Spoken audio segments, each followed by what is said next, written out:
Foodie gang, gang, gang, gang, gang.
Foodie gang, gang, gang, gang, gang.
Foodie gang, gang, gang, gang, gang.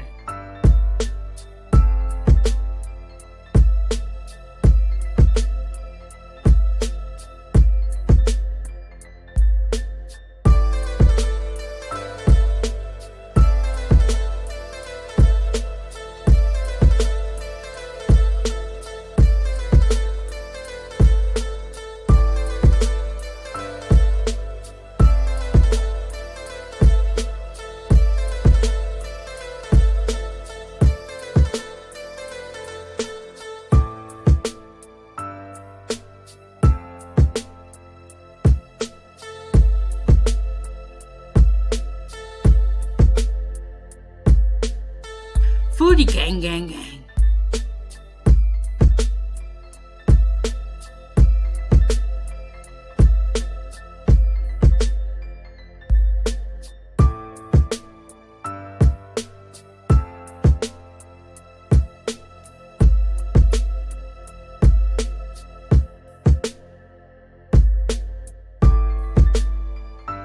Food gang, gang, gang.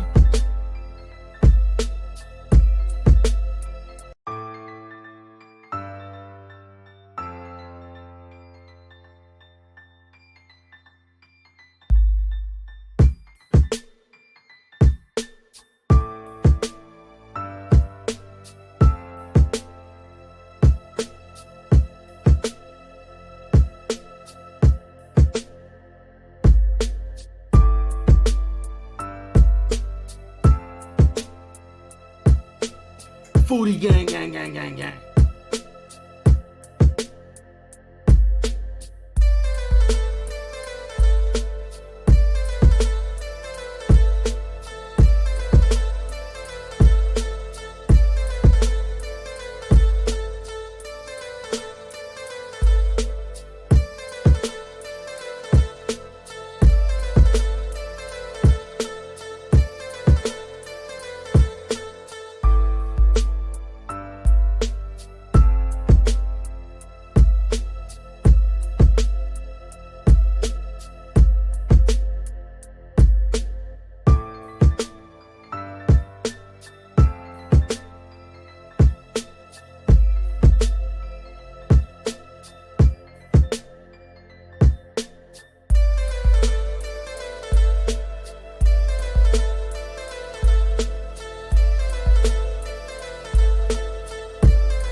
Foodie gang, gang, gang, gang, gang.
Foodie gang, gang, gang, gang, gang.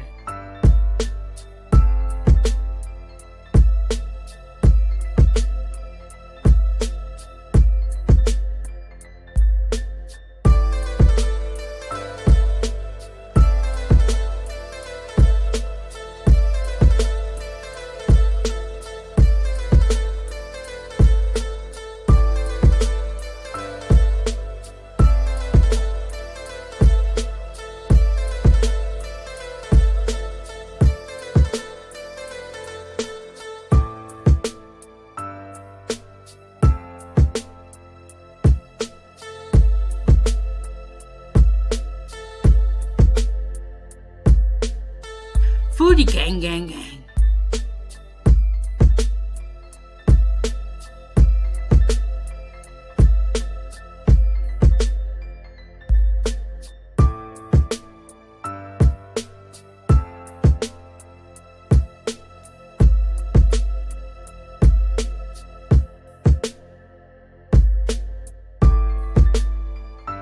Food gang, gang, gang.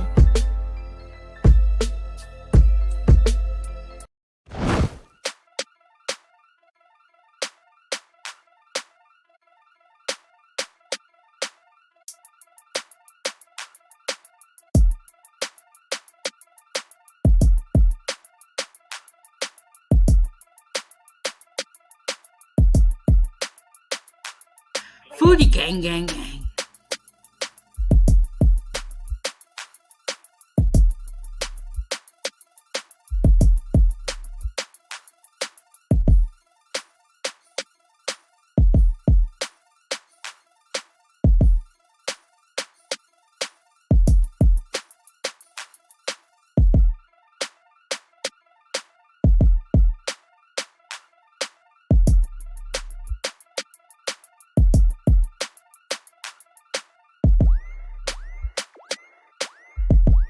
Food gang, gang, gang.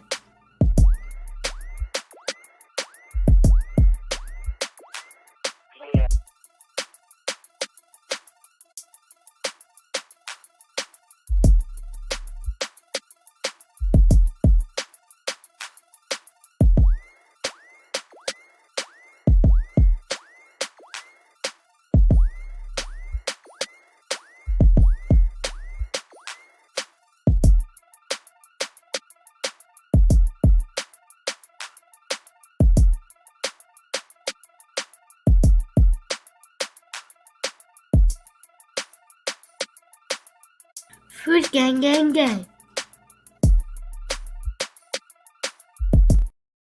Foodie gang, what's up, Foodie gang? What is going on? What's going on? You are tuned in to Kitchen Talk with Chef Big Bank, Season 2, Episode 45. So we are just chugging along. If you missed any episodes, be sure to go back and check it out. Hit the like button and subscribe to the YouTube channel. And you can support this channel and keep the stove on at money sign Chef Big Bank. And all my information is down below. And if you're watching on Facebook, we're not streaming on Facebook, but if you're on Facebook, you can also send stars.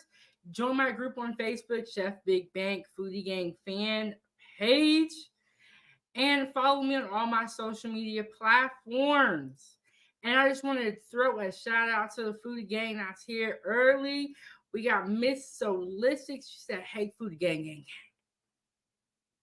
And we also got Dr. Frizzle. He said, "What up, 907 Goodies and Foodie Gang?"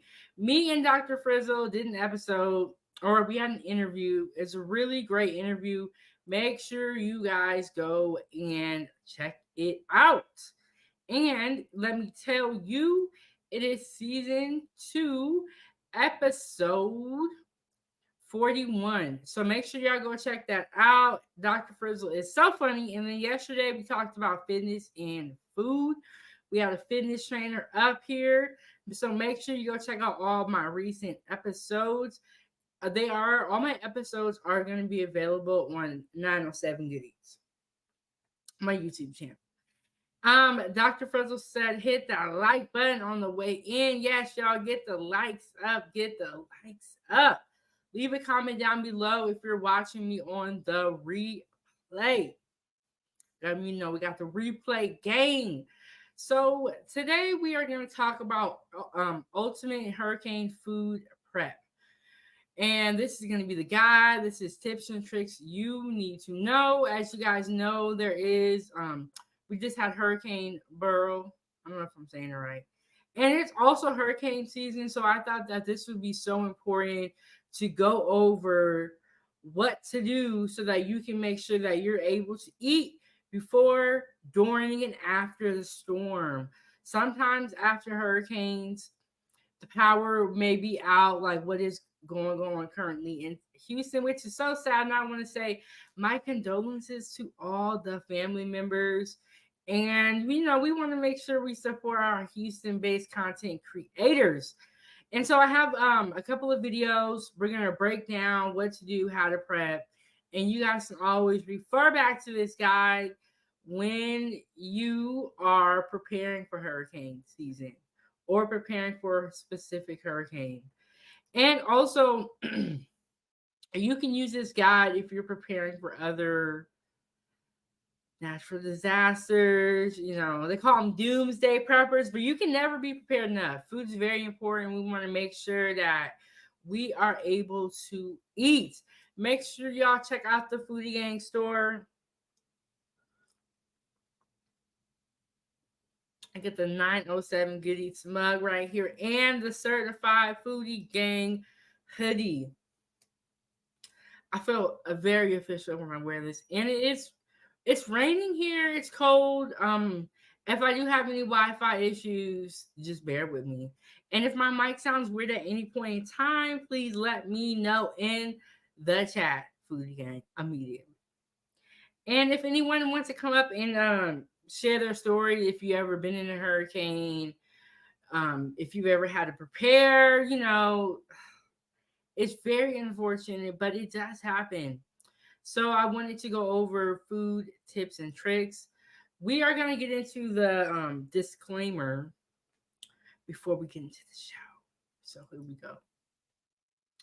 Welcome to 907 Goodies Kitchen Talk with Chefbigbank. Please note that the information provided on our channel, including commentary and discussions, is for informational, educational, and entertainment purposes only. Comments and opinions expressed are those of the individuals and not those of 907 Goodies. While we strive to provide accurate and up-to-date information, we cannot guarantee its completeness, reliability, or accuracy. The use of the information provided on this channel is strictly at your own risk. We do not claim ownership of any third-party content featured on our channel. All third-party content is the intellectual property of the respective owners, and we respect their rights. Viewer description is advised for all content. So there we go, Foodie Gang. We got that out of the way. We got that out of the way so we can move on. We want to make sure that we cover all our bases. So let me tell y'all, Foodie Gang, how my day was. It was a lot. So I do the streaming at my church, right? And I'll set up. ready to go, ready to go live. They stream to YouTube and Facebook, ready to go live, right? Boom, it's showtime. We have to count down. I hit the button. It doesn't work. I'm like, what? I hit it again. It doesn't work. So I called home while I was on the phone with him. I was like, hey, it's not working. Y'all, it didn't work. So I ended up staying around for the second service, and we were able to get it working. We just recorded it instead of going live so that they can upload it to their website. So that was the original reason why I pushed back the time, because I was supposed to be here at 1. But I helped the church out, and so that's why I'm late, Foodie Gang. And then I had to push back again, but I'm here, and it's y'all time, Foodie Gang. So hit the like button, subscribe to the YouTube channel. Before we get started and we get into the hurricane food prep, I am going to show you guys the Facebook group. I haven't showed it to you guys in a while. And if you are on Facebook, you're going to want to join this group. We have great recipes, great food pictures, and food tips. And if you're someone that is interested in cooking or you just want to see great food, definitely join the group. I'm going to adjust my camera a little bit because my head is kind of cut. Okay, there. My head was cut off and it was like, I can't do this. Okay, so let me just move some things around here.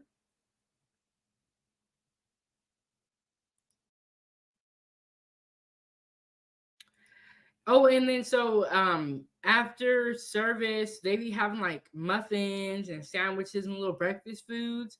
So I ate that.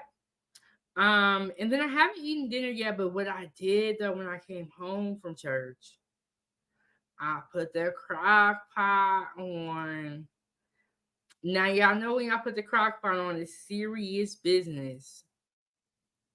Okay, so I put the crock pot on. In the crock pot, I put chicken thighs, Old Bay seasoning, butter, garlic, pepper, and I put some chicken bouillon and some water, and I'm just letting that cook. And I'm gonna make some mashed potatoes and put the chicken all over the mashed potatoes.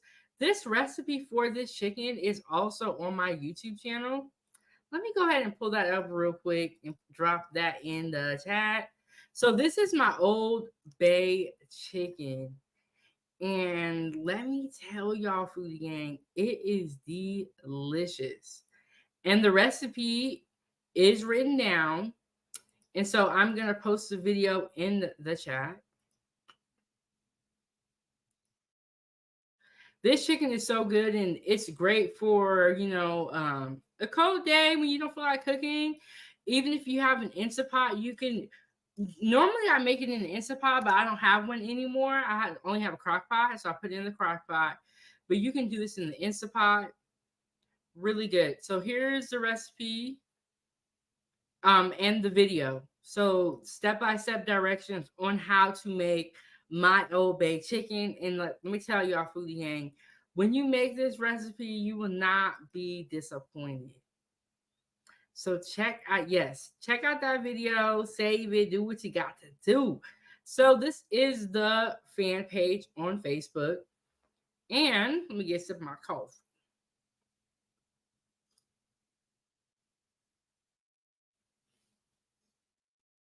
We have the Foodie Gang first annual grill off. We have one more day left on this competition. So submit your pictures of grilled food. The grilled food can include, it can be fruits, vegetables, meat, whatever you want it to be. Join the Foodie Gang first annual grill off to win a Foodie Gang t-shirt, $20 gift card, souvenirs from Alaska, and an exclusive YouTube interview. This contest is virtual and free to enter. So that contest is going on, and we are getting ready to close it. And let me tell you, the entries so far are looking good.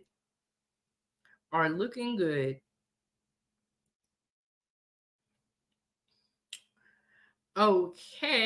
so here is the group. We are at 1.5K. We are just chugging along. And the great thing about this group is these are foodies from all over the world. Homemade Fluffy fried dough with yeast. Fried dough is really good. I have had it before and it is really, really yummy.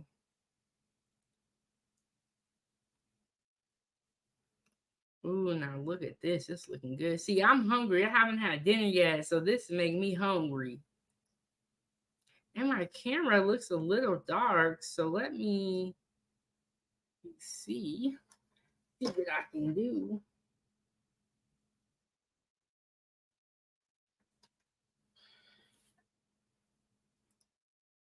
Okay, that's a little bit better. Okay, that is looking really good, and I'm hungry, and I have not had dinner yet.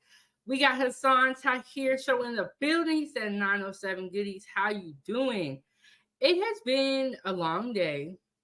It's like everything I was trying to do got pushed back, but it's been a good day so far. I don't have no complaints. I got my coffee right here. Make sure y'all subscribe to the Hassan Tahir show and Dr. Frizzle Frost. They have great YouTube channels. So let me tell y'all what this is and what it says because this looks delicious.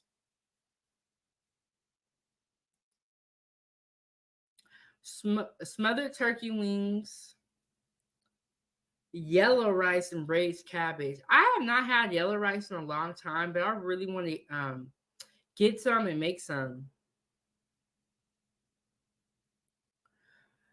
Hope everyone had a lovely Sunday. What I prepared was oven baked leg quarters, broccoli and cheese, cheesy pasta, homemade wheat muffins, and homemade apple pie filling, topped with pecans. What's missing?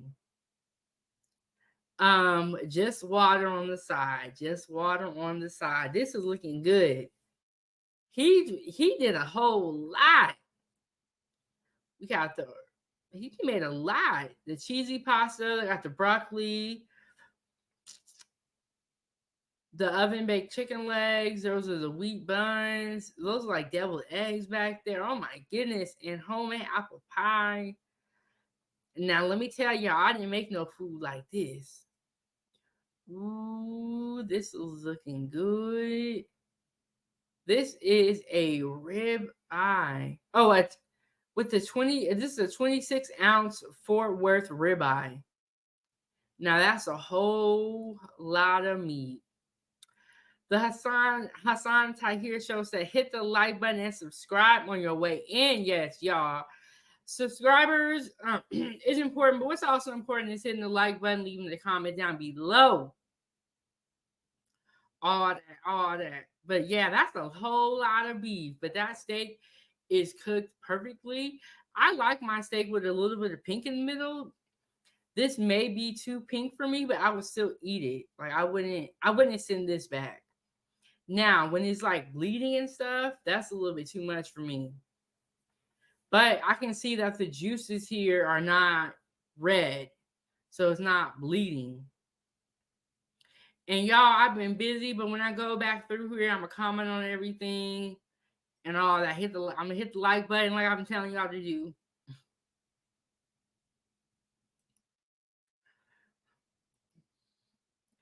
And this is the Hassan Tahir show. So yes, go subscribe to Be My Guys. That's what Hassan said. Yes, hit the link, subscribe to his YouTube channel. Make sure that when you are subscribing to these channels, you have to click the notification bell, right, Foodie Gang? And you have to select all. The notification bell will then turn black. I did not know this, and my daughter is the one that showed me this because I was just subscribing to people's channel. When you first subscribe, what it does is it makes it custom. It just automatically selects custom. So you get some notifications and you don't get others. So I would miss people going live until my daughter showed me that you got to hit the bell and then you got to select all, and the bell will turn black. If you don't hit all, the bell will not be black. I know they make it so hard. Like people just want to be a part of the foodie gang. But subscribe to Ava's Playtime on YouTube. It's a channel made for kids. I'm telling y'all, foodie gang, these kids are smart these days. They know what's going on. They know what's going on. You move some things around here. Okay, so this looks really tasty. Let me read to y'all what this is. It doesn't say, but it looks like ham, scalloped potatoes, and green beans with a little bit of with a dinner roll on the side.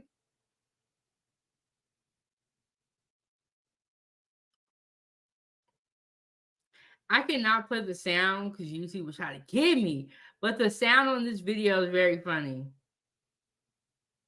And this is a triple smash burger.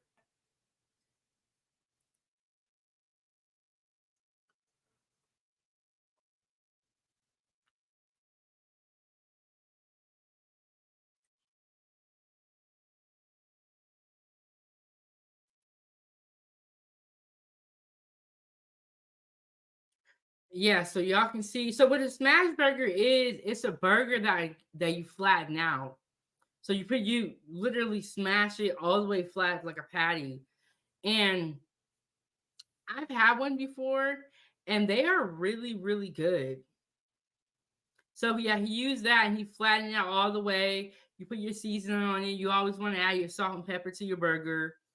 And he did it with the American cheese, a little bit of egg on the burger. He got toothpick or tweezers. He ain't playing games.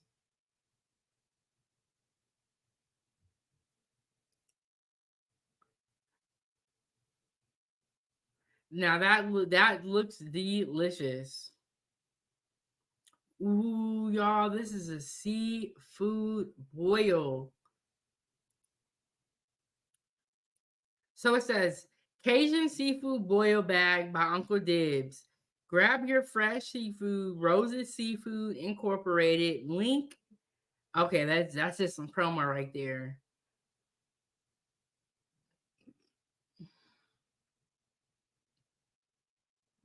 I haven't had a seafood boil in a long time.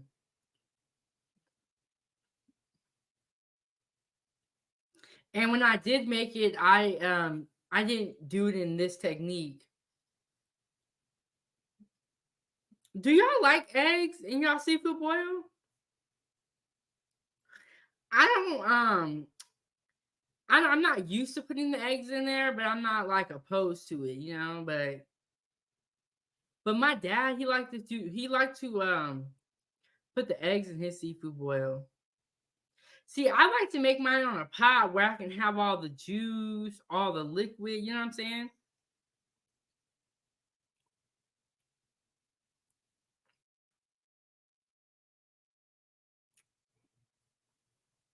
I like to throw mine on a pot so I can have all the juice, all the liquid.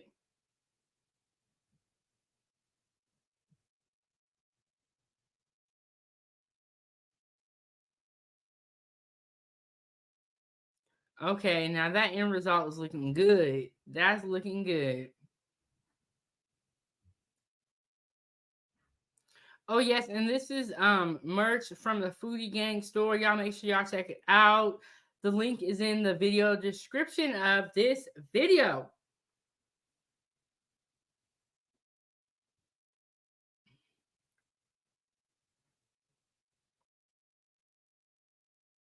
And then every time we do get new members, we always like to welcome them to the group. So if you're on Facebook, go ahead and join the Chefbigbank Foodie Gang fan page. I'll put the information down below. Yes, if you're on Facebook, you're going to want to join this group down below. So we went over the disclaimer. I showed you guys the Facebook group. Now we're going to hop right into the content. So I'm going to take that away, and it's just me, y'all. It's just me. But hit the like button, subscribe to the YouTube channel. I want to thank you for everyone that is watching and is going to watch on the replay. Hit the like button, subscribe to the YouTube channel, and to support this channel, keep the stove on. You already know what to do. money signs, Chef Big Bang. And y'all, we got the money video. So I only play the money video when y'all support in that way. But if you can't, it is totally fine. Go ahead and hit the like button. Okay, so y'all know it's hurricane season. You know about what's going on in Houston. And so today, what I hope to do with this live stream is educate everyone on how to prepare in case of a hurricane or any type of natural disaster. And so I don't even know where to start. Let me look through and let me see where we're going to start. Okay, so we all know about, what's going on in Houston and the devastating impact of what it has been like. I have a brief video to kind of keep, get us up to speed about what is going on. And, I just thought it was so important to report on what to do before, during, and after, because some of us may not know. And I want everybody to be able to eat a quality meal, no matter what your situation is. So this video is going to tell us, kind of update us on what is going on or has gone on.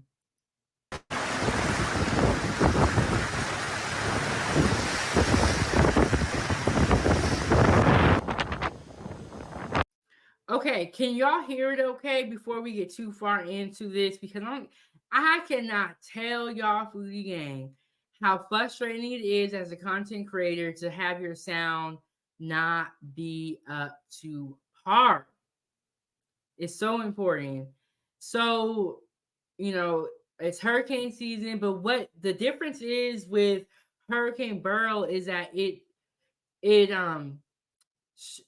it happened early on in the hurricane season. So normally they don't get hurricanes this early, and this so it happening so early in the season really is what kind of took everyone by surprise.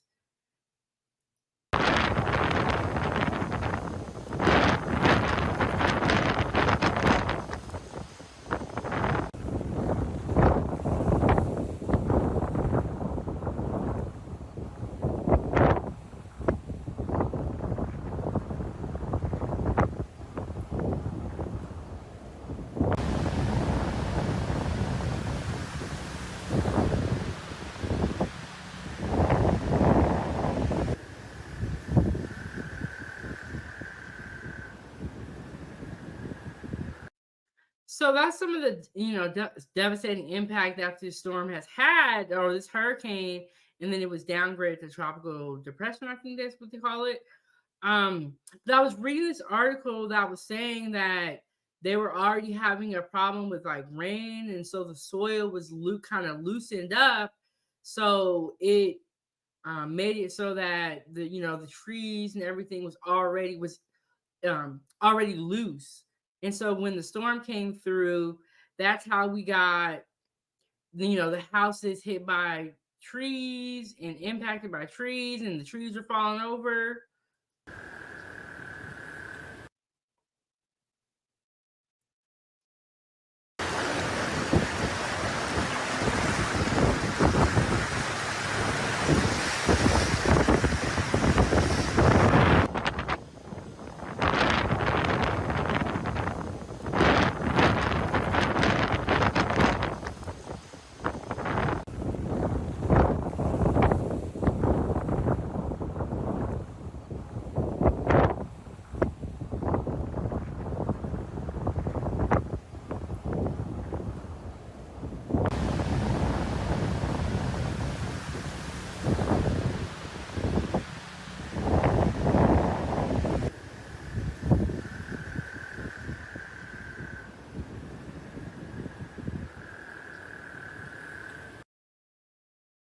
So yes, that is a little bit of what is going on. And we got Randy in the building. She said, hello, 907 Goodies. How are you doing today, Randy? So At the Drip Show is a Houston-based content creator, And he is someone that is that lives in Houston, and he did a live stream kind of reporting on what was going on, from the inside. I do not live in Houston, so I can tell y'all about it, but it's not going to be the same as someone that actually lives there. So I would encourage y'all to check it out if you want to know more about the devastating impact of the storm. Okay, so they tell you a hurricane is coming.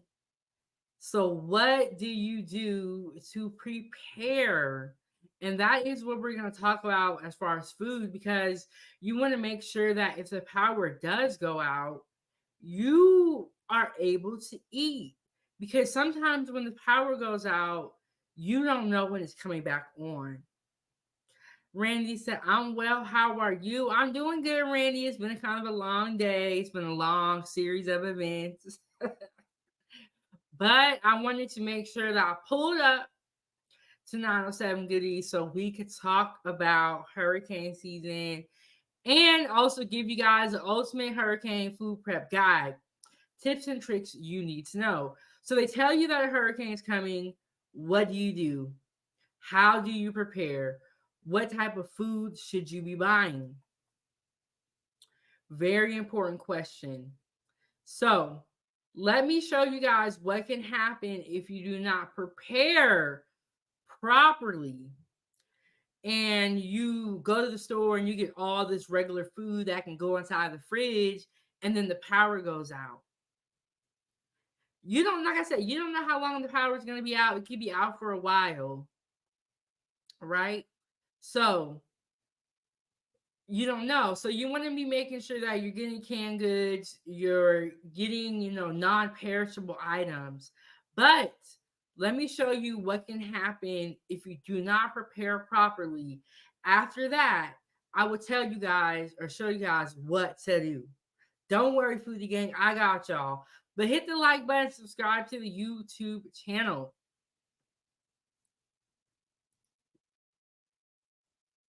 So this video is going to tell us what not to do and what can happen when the power goes out and you have a fridge full of groceries like it's going to be a regular week. It was 7 days without power. I was finally able to come home. We obviously have lost over $400 worth of groceries in our pantry, freezer, and fridge. When we got home, our AC unit was not working. We tried everything. Turned off the breaker, did a lot of troubleshooting options, and nothing was working. Luckily, a wonderful HVAC man on Facebook helped us at 1:30 in the morning walk through how to fix our own AC unit. He asked for nothing in return. Did you hear that? I think she said 6 or 7 days with no power. If you go 6-7 days with no power, you turn the fridge off, the fridge is going to get warm, right? And for 7 days, all that food just sat in the fridge. $400 down the drain. $400. And now sometimes, if you're not watching the news and you don't know what's going on, you may not know a hurricane's coming. You may not. But I would encourage you during hurricane season to keep an eye out on any upcoming hurricanes so that you don't waste $400. Randy said a waste of money and a horrible smell. And then that's another thing. The power's been out for 6-7 days. I can't imagine that a garbage truck is coming through there if they're in an area where there's trees down. So that's another thing. You may not know when the garbage man is coming through. So, you don't want to pack a bunch of garbage into the garbage can because you don't know when services are going to resume. You don't know the devastating impact that hurricane or that storm is going to have. This is $400 down the drain. Now let me know, Foodie Gang, do you got $400 to waste? Because I don't. So hit the like button, subscribe to the YouTube channel so you can learn with me, learn how to cook, get these kitchen tips, cooking tips and food tips, and really know where your food is coming from and how to cook, because y'all is getting expensive out here. There are truly good people in this world. If you have followed along on this journey of all my Hurricane Barrel updates, Thank you so much for your support, your prayers, and your kind words. Yeah, so on her TikTok, she has a ton of Hurricane Beryl updates. She is someone that is definitely she lives in Houston. Randy said, keep the stove on, hit the Cash App, Chefbigbank. Randy said, I can't waste $20. I know that's right, Randy. I can't waste $20, but $400 down the drain. And not only that, but you just wasted $400 and you can't eat off that. You have food that you can't eat. And that's why this live stream is going to be so important, because this is going to help a lot of people and tell people what to eat during a hurricane, after and before. Because like I said, this is after the hurricane. Like I said, the power, you don't know when the power's coming back on. It would be nice if it came back on immediately, but let's be real here. You just never know. I'm going to play that again, see if we missed anything. After almost 7 days without power, I was finally able to come home. So 7 days without power. And she was able to come home, so she was staying somewhere else. And also, that's another thing. I know I don't have a generator, but I'm also not in a hurricane area, but I should have a backup generator. But that would also help a little bit, is having a backup generator. You know, I know everybody got different price budgets. I'm just saying. And y'all see that milk right there? It's like brown. And it's not even like the food that she wasted $400. It's like, I don't want to see all my food molded and looking weird like this. We obviously have lost over $400 worth. Look at that milk. It's like separated. And so she now has to throw all that away. See, and I would recommend, if you know a hurricane is coming, don't go out to the store and buy a bunch of stuff to go in the fridge. It looks like they just went shopping, in my opinion. Now, that's my opinion. I don't know when they went shopping, but if you know a storm's on the coming, I would not advise you to get a lot of food that can go in the fridge, or that has to go in the fridge, because this can happen. Let's keep going and let's see what else look weird. The groceries in our pantry, freezer, and fridge. When we got home, our AC unit was not working. Look at those blueberries, bro. Ooh, that's how it says that make me shake. No, I want to make you shake. Them blueberries look straight up white. That's a whole, and then so all that food got mold on it, because the fridge is cold and then it's shut off. And so when they turn the fridge back on, they can't even keep any of this food. So it's just a lot of time, a lot of money wasted. Tried everything. Turned off the breaker, did a lot of troubleshooting options, and nothing was working. Luckily, a wonderful HVAC man on Facebook helped us at 1:30 in the morning walk through how to fix our own AC unit. Well, I'm glad that she was able to find help during these times, and they were able to help her turn back on the AC. I heard that after the hurricane, a lot of the power was out, and then it got really, really hot all of a sudden. So can you imagine being in hot weather and there's nothing that you can do about it because you don't have power? And on top of that, you're wasting $400. Your food's getting mold on, and you're hungry because you did not prepare properly. It's okay if you didn't do it before, but after I make this live stream, it is what it is. I'm just playing y'all. You know, it's important for us to always be seeking the proper education. Ask for nothing in return. There are truly good people in this world. If you have followed along on this journey of all my Hurricane Beryl updates, thank you so much for your support, your prayers, and your kind words. So this lady was documenting this whole process while it was going on. And She has a lot of good content. It was very interesting to see what really happened. And so now I'm going to tell you guys how to prepare properly if you are in this situation and you know a hurricane is is coming. When you know a hurricane is coming.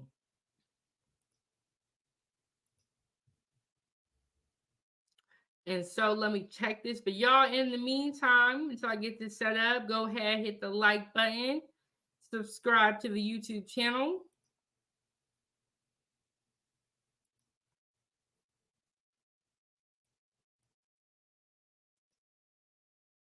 Okay, and so this is the hurricane supply kit.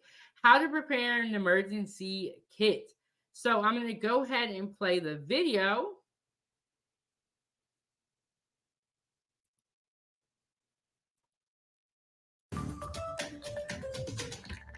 Now, just like you, I need to get my family prepared for the storm as well. I start with water. Now, follow me here. You need 1 gallon per person per day for 7 days. Now, I have a family of 5. That would mean 35 gallons of water. And you want drinking water. Don't forget non-perishable foods, crackers, peanut butter, jelly. Get things the kids and your family will like instead of just grabbing what's left over on the shelf. So if you have your plan and your kit ready to go ahead of time, you can actually get things that you know your family's going to eat. Chili is a great thing. Tuna fish, tremendous. You get chicken as well too. And of course, guys, don't forget to get utensils, paper plates, paper or plastic knives and forks, that type of thing. And don't be stuck without a can opener, because if you have all that food, it's not going to help you. But I do try and get cans that have the little peel top just in case. Also, guys, you need to be prepared to be without power for at least a week. Yes, he is absolutely correct. You need to be prepared to be without power. Make sure you have a can opener. You're buying non-perishable items. So don't be expected to be eating steak while the hurricane going on, because the power might go out. And it's important to eat things that you guys like, because you don't want to get a bunch of stuff that you don't like. Because let's be real here, you're not gonna eat it. And he said a gallon of water per person. And also paper plates, paper napkins, because the power is going to be out. So the water will not get hot. The water will be cold. So obviously flashlights, but don't forget the batteries. They will go. So get as many as you can. Now, you do want to stay somewhat clean. So have some paper towels. We'll use these a lot. And in fact, they could come in handy for more things than you think. And guys, don't forget a first aid kit. This is so important. You should have one already at your house, but get a good one just in case, because things happen after the storm as you may be cleaning up, and you may really need this. Now, in today's world, it's really important to stay informed. We will be broadcasting. So he is absolutely correct, because one of the things that happens after hurricanes and storms is that you clean up. There may be broken glass, there may be, broken items, broken wood. And so it is possible that when you are cleaning up, you may cut yourself. So this is a good kit to just get prepared. But the food is the most important thing, because after the hurricane, if you have not prepared properly, you're not going to have any food to eat. And we all need to eat. We all have to eat.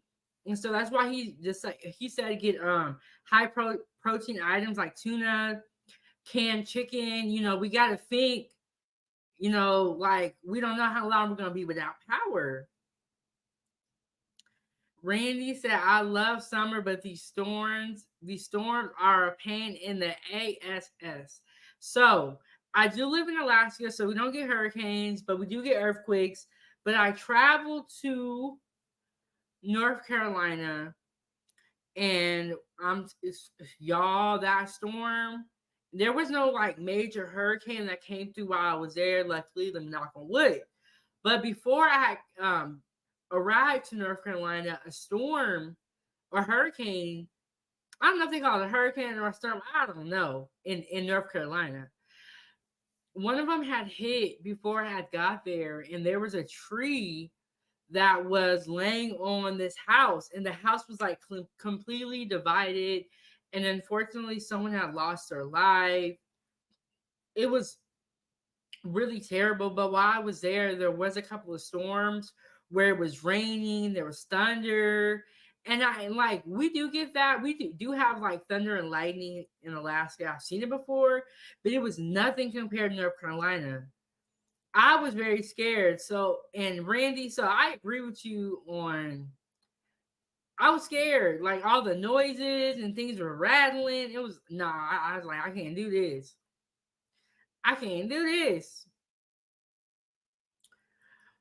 So yes, this is how you want to prepare. You want to get non-perishable items, 1 gallon of water for each person, paper plates, paper napkins, paper silverware. You want to have your first aid kit. And now he's telling us how to stay connected to the world, because you're going to need to have updates to know what is going on. And that's going to bring me to a really interesting point later on in this live stream. So stick around for that. I am going to tell you what they use to track the power outages in Houston. So stay tuned for that. Stick around, Foodie Gang. Hit the like button, subscribe to the YouTube channel. I'm going to slide this back a little bit, and we're going to listen to what he was saying about the updates. Stay informed. We will be broadcasting right here onto your phone with our 10 News app. So what you want to do is make sure you have your phones, you have your displays. Thanks for the kids as well, too. Have them charged before you lose power. Don't forget these as well, charging cords, because you can use other things like portable cords, portable batteries, and even your cars, although you do want to make sure that you run your car outside if you are going to charge this here. Stay informed through the storm. This will make you feel a lot more calm when you know what's going on. Most of the times you're going to be okay. Now, yes, that is a good point of staying in touch while the hurricane or the storm is occurring, because if you are not connected to the outside world, it is going to feel kind of scary. So you want to have your paper plates, your paper silverware. You want to have your canned tuna, canned chicken, your non-perishable items, canned goods. And you also want to make sure that you have a can opener so that you're able to open the canned goods. And y'all, let me tell you, I cook. So I've always owned a can opener. So I don't know why y'all don't have a can opener in y'all kitchen, but you gotta get one. You gotta get one. And peanut butter is also a good thing to get. It has a lot of protein in it, and it's not super expensive. He also has some crackers. Okay, so there you have it, Foodie Gang. That is, you're going to want to have your water, your non-perishable items, paper plates, paper silverware, water. You're going to want to charge your phones. You're going to want to keep your chargers on you, and have your first aid kit stocked and ready to go. Because after the storm, you do not know how long you are going to be without power. So he brought up a really interesting point. He stated that you're going to want to know what's going on. So you're going to want to stay connected. And so the next video that I'm going to play for us is going to talk about, okay, so there is this couple that goes to Costco, and they're going to show us how to shop for a hurricane. I think that this is also very important, is how to shop. Costco is a good place to shop if you have one in your area and you are a member. And if you're not a member, you're going to want to get your membership so that you can buy in bulk. They have really good prices and all that good stuff. So while I get this next video set up, go ahead, hit the like button, subscribe to the YouTube channel. I'm sorry, y'all. Hit the like button, subscribe to the YouTube channel, and to support this channel, keep the stove on. It's gonna be money sign Chefbigbank on Cash App. So let's get into it. Like I said, This couple is going to show us how to shop at Costco for a hurricane. And you know, in this video, it states that this is hurricane prep, but any natural disaster or any time that you're without power, you never know what's going to happen in today's world. This guide can also help you through those events as well. But yes, we never know what's going to happen up in today's time. It's crazy. So let me just go ahead and get that set up.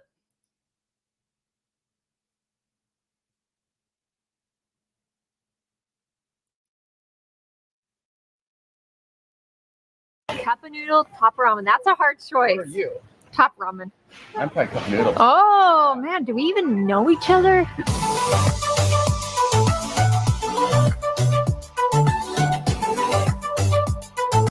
Yeah, so this is their YouTube channel, Jared and Britt. I am gonna skip past the intro a little bit. Oh, they got a little dog.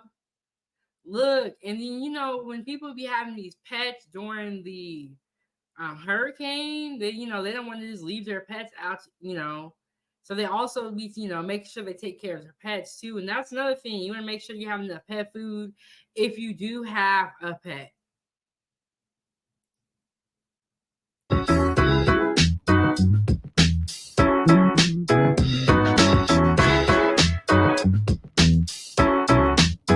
You guys, so we are actually starting in the treat section. Because it's the best section. Because it's the best section. So I've actually talked to a lot of people from Florida and they say make sure you have a ton of good treats and food because it can be really boring sitting at home. You don't have a ton to cook or anything like that. So we're going to make sure we stock up on our favorite treat that will, of course, last. Pistachios, great option, Jared. Oh, yeah. Next, I'm on the hunt for some beef jerky.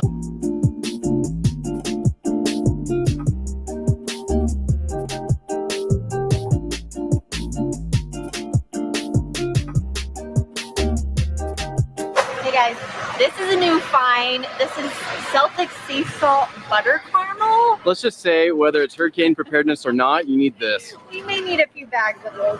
So let me show you what we got so far. So adding that, we got some different beef jerky. I found these awesome fruit bars. Because during a hurricane, obviously you don't have a lot of fresh fruit. It'll go bad. So grab some of those. Grab some of these. And Foodie Gang, she brings up a great point. Fresh fruit will go bad. We saw in the first video where the woman had the fridge full of stuff. I don't know why she got all that stuff. I don't know what was going on there. She had the blueberries that were all molded. So she is right. You're not going to be able to have fresh fruits. So buying fruit leathers is smart. So these people know how to prep. Versus the first video I played where, I don't know why, but they had a fridge full of stuff. She wasted $400. So when they're going to Costco and they're doing their grocery shopping, they have in mind that a hurricane is coming and they're preparing for it. And so that's why it's important to kind of stay up to date to know what's going on so that you're not wasting $400. Because during a hurricane, obviously you don't have a lot of fresh fruit. It'll go bad. So grab some of those. Grab some of these Pill Aparts fruit snacks as well. These are going to be awesome. This was on the way in. This was on sale. But if you guys have not tried their canned chicken breast, this is really, really good. Yes, and Foodie Gang, I have had this chicken breast before, and it is good. I think I made a chicken salad out of it, and I even heated the chicken up in one case. It's really good. It's a good bargain. And it looks like they have kids, and that's why they got the candy and the fruit snacks. Do what you got to do. But the main point is to be prepared. I think that is the main takeaway so far, is to make sure that you're prepared. To mix this with like mustard, salt, and pepper. We can put this on crackers, bread, things like that. So I thought that would be good.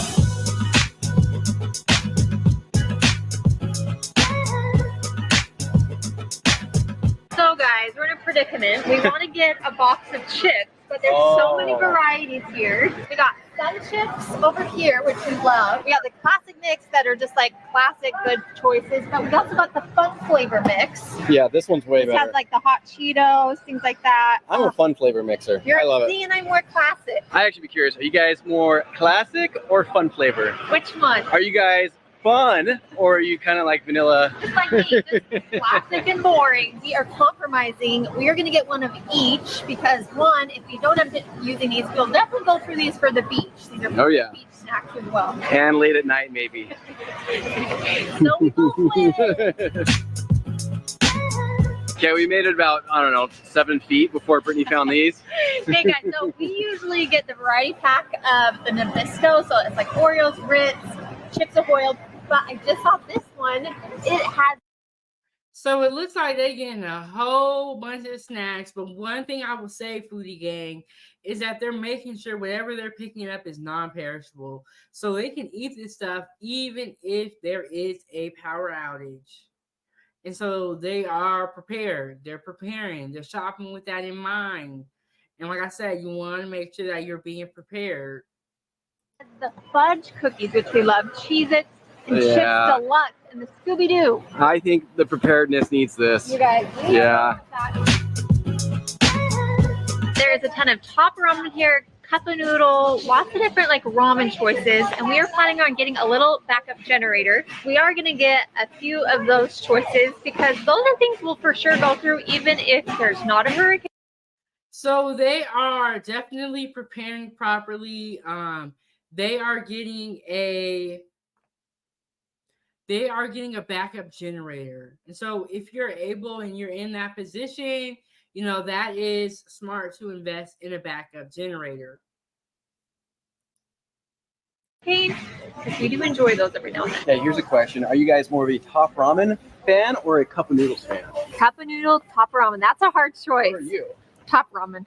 I'm probably cup of noodles. Oh man, do we even know each other?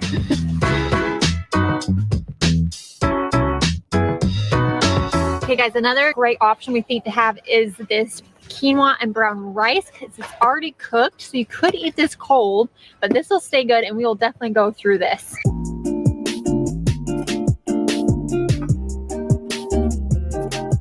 All right guys, another thing we are going to pick up is some salsa. This does not have to be refrigerated, so that's awesome.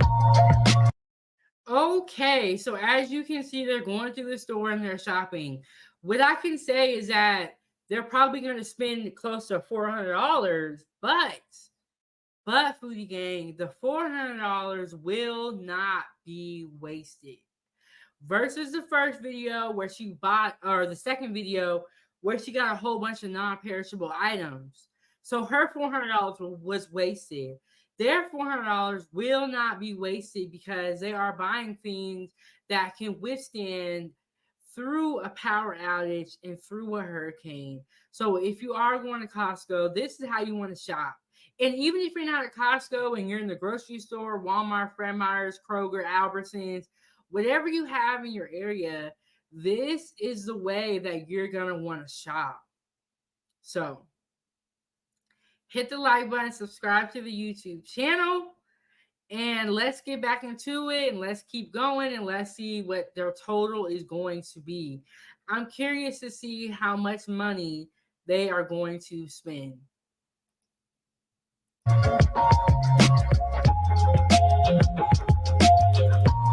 Okay, this is not for hurricane preparedness, but look at this. Steak and cilantro lime burritos. These are new. Yeah, we are definitely going to try some of these out.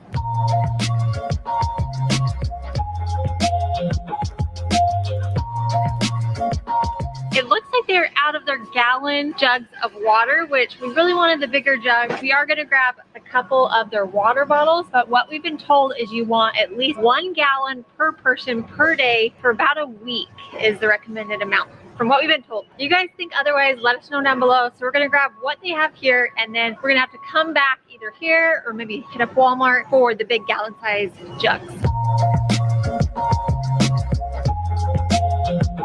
Our cart is getting pretty full and we do need a couple items that are non-hurricane preparedness. So we're gonna pick those things up right now. They don't quite have all the canned food we are hoping for, so I think we're gonna go to another store for that. But I think they found quite a bit of good stuff. All right, foodie gang. So there you have it. The carts are getting kind of heavy. And one thing I would say is I do not like when I go to the grocery store and I'm like, dang, my whole basket full, because you know it's gonna be a whole lot of money when you get to the checkout. And then I'll be like, I need to get about this stuff. I'd be like, I need to get up out the store when my basket start getting too heavy. Enough to get us started. So that feels really good. We're just wrapping up. Jared's looking for a few more things, and then we're gonna go ahead and check out.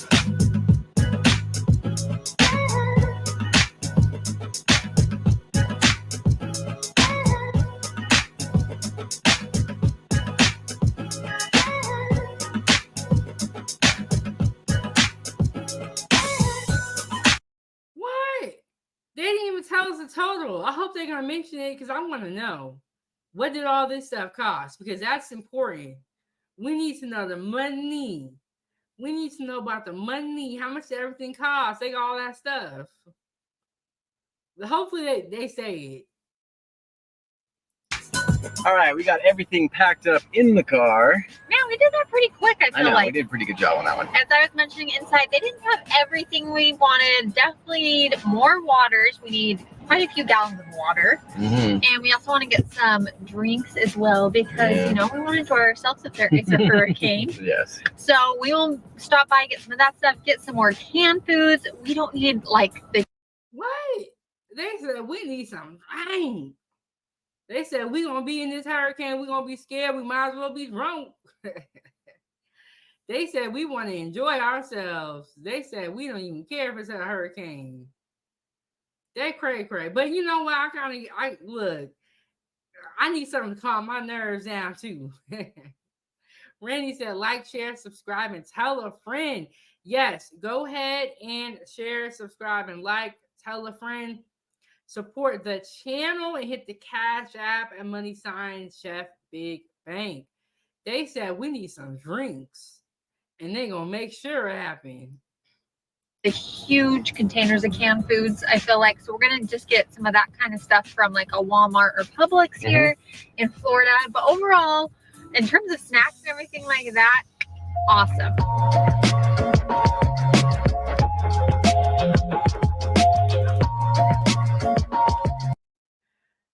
Oh, okay. So it doesn't look like they're gonna tell us how much they spent at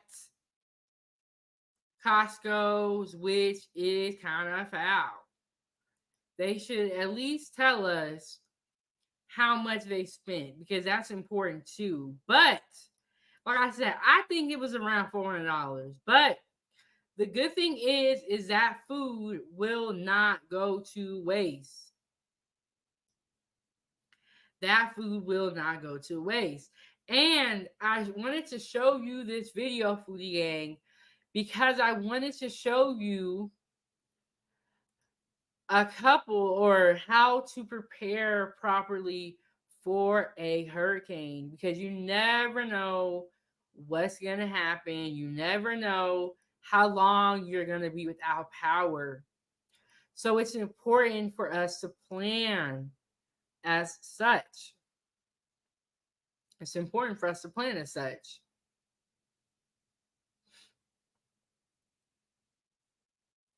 It's important for us to plan as such, especially if we have families, if we have small children, if we have elderly people. You know, we want to make sure that our families are able to eat and they have the water that they need during the storm.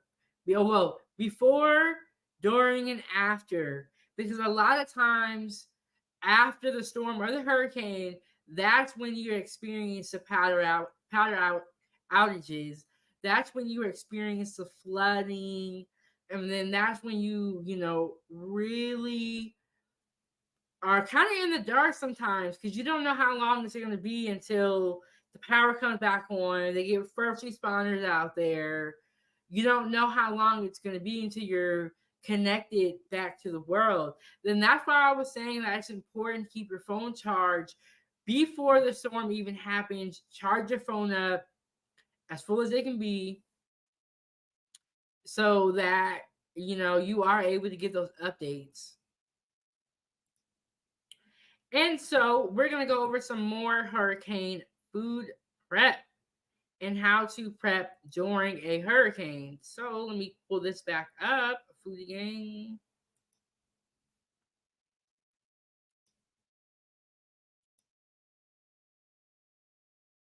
Rush to get as much food as we can to prepare for hurricane season. That's right. But what should we do when major power outages happen? News 15's Patsy Douglas has more on those answers. Patsy? Taylor and Jasmine, there are 3 words that come to mind is don't panic buy. And Angel Cloud says the more food you have, the harder it is to keep it from spoiling. So, Foodie Gang, you kind of saw this when COVID happened, where a lot of people were panic buying. They were running to the stores and buying toilet paper and buying canned goods and buying all this stuff. And so sometimes when we panic buy, what happens is there's not enough left for everyone else. So sometimes during these hurricanes, storms, natural disasters, and even with COVID, what you'll see them do is you will see them put limits on how much each person can buy when there is panic buying involved. And so it's okay. Well, panic buying, well, you want to, no matter what, you want to make sure you're buying the right thing. And that's why I'm doing this live stream today, to let you guys know the right things to buy. You don't want to be wasting your money on fruits and vegetables that have to go in the fridge, and a lot of stuff that goes in the fridge because the power might go out. And then you're not going to have nothing to eat. So we are going to educate y'all Foodie Gang on what, or I'm going to educate y'all Foodie Gang on what to do. People that overbuy don't necessarily have that storage space. So next thing you know, you're wasting food that wasn't dual purpose and you couldn't save. A time to prepare for one of the most busy times of the year. You don't need to go crazy and buy 8 loaves of bread for 3 days. You're not going to need it. Cloud is urging residents to shop smart. Some things you should strongly consider are canned goods, but not just the vegetables that we're used to. You should also buy things like maybe canned meat and canned fruits are both good ideas. You want to buy grains that stay good for a long time. And it's an extra bonus if it's something you can freeze, not just refrigerate, but something you can freeze. Most importantly, Cloud says buying as much water as possible will help with cleaning around the house. Okay, so they said buying as much water would help with cleaning around the house. And y'all, let me tell y'all, Foodie Gang, we just got a cash app that came through, so y'all know what that means. What that means is we're gonna play the money video. But let me read y'all the cash app. It was from Blaze with the $25. He said, still MIA, but I'll take a to-go play. Thank you so much, Blaze, for supporting the show. Even if you're not here, we know the spirit of Blaze is watching 907 Goodies and the rest of the YouTube. Thank you so much. So let me get into the video, the money video. And Blaze, you are going to be the sponsor of the show. So I will get that updated. But here's the money video.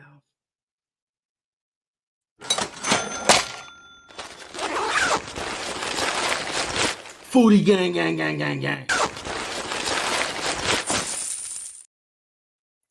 All right. Thank you so much, Blaze. And Blaze is going to be the sponsor of the show with $25. And so if you want to be the sponsor of the show, you're going to have to send more than $25. Thank you so much, Blaze, for coming through and supporting. And y'all, let me tell y'all, one thing about having dreads is like they're always sticking up. It's like, and then what happens is I'll bend my head down, and then my dreads will come up because they're not long enough yet. But it's okay, y'all. It's okay. But thank you so much, Blaze McCroy, for supporting the show. Now, and watching from the clouds, and thank you for everyone that is watching from the clouds. Please hit the like button and subscribe to the channel. Now, let me get us pulled back up and go back to where we were at before we played the money video. All right, y'all. You guys are not in my house right now, but I'm telling y'all, it smells so good right now. So I got the chicken on in the crock pot. The recipe that I use is going to be on my YouTube channel. And I also posted that video earlier in the conversation, but I'll pull it back up and pin it to the screen. And Randy said, thanks for keeping the stove on. Pretzel and thanks for keeping the stove on, Blaze. Thank you so much. Okay, so yes. Okay, so right now I have my old baked chicken in the crock pot. If you have an Instapot and you have power, you gotta have power for this recipe. That is the recipe right there. And there's also a video with it.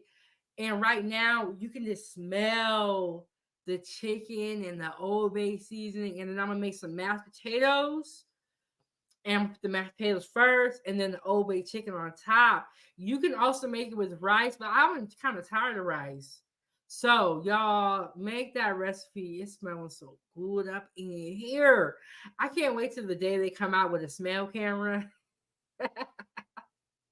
So when I cook, y'all can smell it. You know what? I might have to invent it myself. But let us get back into the hurricane food prep. Because y'all, when I talk about food, I get carried away. We will be here for days and hours when I'm talking about food. Don't get me started. So I'm going to slide it back a little bit. And we're going to listen to what she was saying. She was saying, don't panic buy. Don't buy a whole bunch of stuff you don't need. And let's be real here.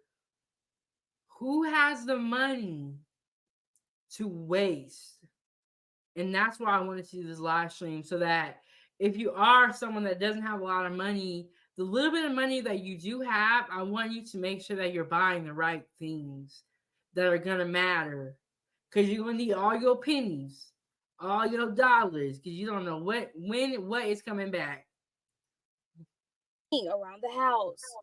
Buying more water is a great idea, whether it be in a bottle or you can buy it by the gallons, because water is multi-purpose. You might need it to bathe, you might need it to drink, you might need it to cook with, clean dishes, sanitize things. So water is a great way to go. And in addition to that, you can buy things like powdered Gatorade to add to your water so that you have a multi-purpose drink. Now, Cloud says if you are buying items for your freezer, keep in mind how long it will stay cold. Generally, a full freezer will stay at a safe temperature for about 48 hours after the power goes out. Half full at 24 hours. Back to you, Taylor and Jasmine. All right, thanks, Patsy. Now, after the storms, That's a good point, because a lot of times what we do, or what I've heard, is that people who buy stuff for the freezer. She made a good point, is that she talked about how long the stuff will last if the power goes out in the freezer. Because you don't want to buy too much and put in the freezer and then, the power goes out. So let me replay that last part again, because it was a really good point. Cold. Generally, a full freezer will stay at a safe temperature for about 48 hours after the power goes out. Half full at 24 hours. Back to you, Taylor and Jasmine. all right, thanks, Patsy. Now, after the storms, if you have a smell in your refrigerator from the power being out, make sure that you clean it out and check anything that may have spoiled. Yeah, it's not a good smell, that's for sure. Now, to check out more information on what you should do when it comes to food prepping during hurricane season, check out our website, KLAF.com. I'm Maria Aguilera with KHOU. And And what else you could do to prep for the storm is watch 907 Goody, subscribe to the YouTube channel because we talking about it. All right, and we got Lady Naveau coming through. She said 907 in chat, showing love, long day. Gonna ready, busy week. Oh, gonna rest, busy week. It has been a long day for me, and the weekend for me was kind of chill, but now that we're getting into the rest of the week, it is going to be a little bit busy for me. So we are going to come back to this video because before we get to how they helped Houston, we got to talk some more about the food prep. And I'm going to tell y'all what they use to help during the storm with the power outages. Thank you so much, Lady Naveau, for coming in. We are just talking about the ultimate hurricane food prep guide, tips and tricks you need to know. You need to know. And also, Blaze McCroy is a sponsor of the show with the $25. Thank you so much for supporting Blaze. We really appreciate that. All right. So, Foodie Gang, it has been a good live stream. We have just been talking about everything and my information to support the show. Join my group on Facebook. Follow me on Facebook, all my social medias. And shop the Foodie Gang store. Get your merch. Get your merch. Randy, the shirt's coming for Chico. Okay. I am going to be making a children's 907 Goody shirts. And I'm also working on the Ava's Playtime store. Y'all know I also make children's content, so subscribe to that YouTube channel as well for kiddos. And Lady Naveau said, Randy, she said, Randy, sweetie, hope you have a good day. I'm trying to watch a little, but my eyes are not promising nothing. That's okay. That's okay. You know what the good thing about YouTube is that everything's recorded. So if you miss it, you can watch it later on. That's cool. Randy said Chico shirt. Yes, I haven't forgotten. I made Chico shirt. I made it before anything is available to the public. I like to purchase it myself and to make sure the quality is good so that before the Foodie Gang, buy anything, I want y'all wasting our money. I like to try everything out. And Randy, I'll let you know when Chico's shirt ready. Okay. So we're going to get into some more hurricane prep. Hurricane barrel with me. Always have a case of water, and electrolytes are a must-have. If the electricity goes out, you'll want to have snacks on hand and PB&J items. Fruit is always the first to go in my family. As a native Louisiana girl, don't ask me why we clean before a hurricane, but we always clean before a hurricane. Make sure you have your phones charged and power banks charged just in case the electricity goes out. Have extra batteries on hand for your flashlights and battery-operated fans. Y'all stay safe. Yes, very true. You want to have your non-perishable items. You want to have your snacks. And one thing that we haven't heard so far is that getting Gatorade.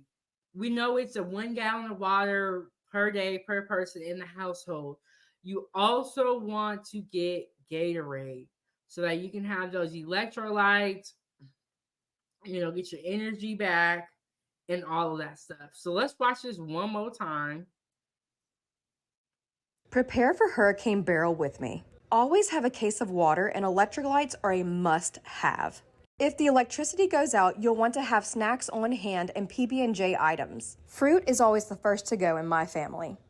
As a native Louisiana girl, don't ask me why we clean before a hurricane, but we always clean before a hurricane. Make sure you have your phones charged and power banks charged just in case the electricity goes out. Have extra batteries on hand for your flashlights and battery-operated fans. Y'all stay safe. Yes, and I'm glad. So During the storm, there are a lot of great TikToks about what to do during the storm. And this woman, pretty much documented the whole hurricane process. She has a lot of great videos on her TikTok. Okay, so Foodie Gang, let's get into the real.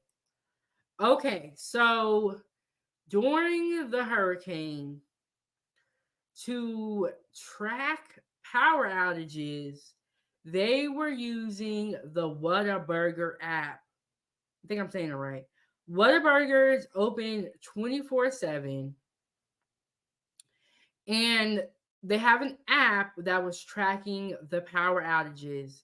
And so we're going to get into that whole process. And look, I'm going to tell y'all, it always goes back to food.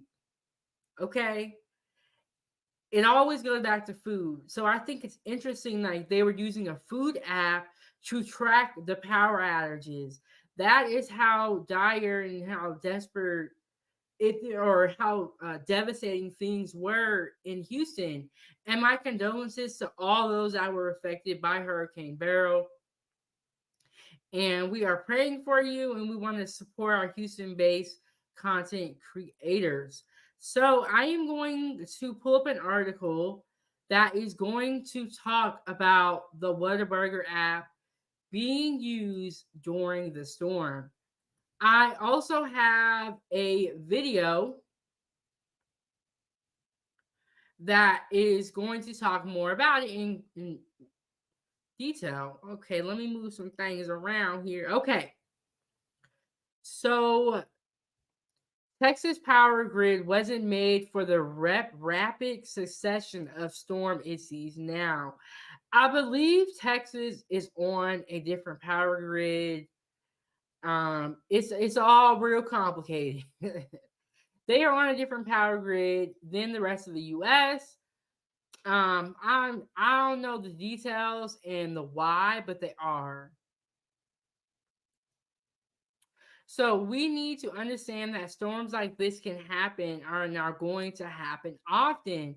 Like I was telling you guys in the beginning of the stream, this storm hit, or the hurricane hit really, really early in hurricane season. A man loads cases of water into a car at a water and food distribution center in Houston on Thursday. Millions of people in Texas are still grappling with power outages and facing the looming dangers of intense heat and humidity following Hurricane Beryl.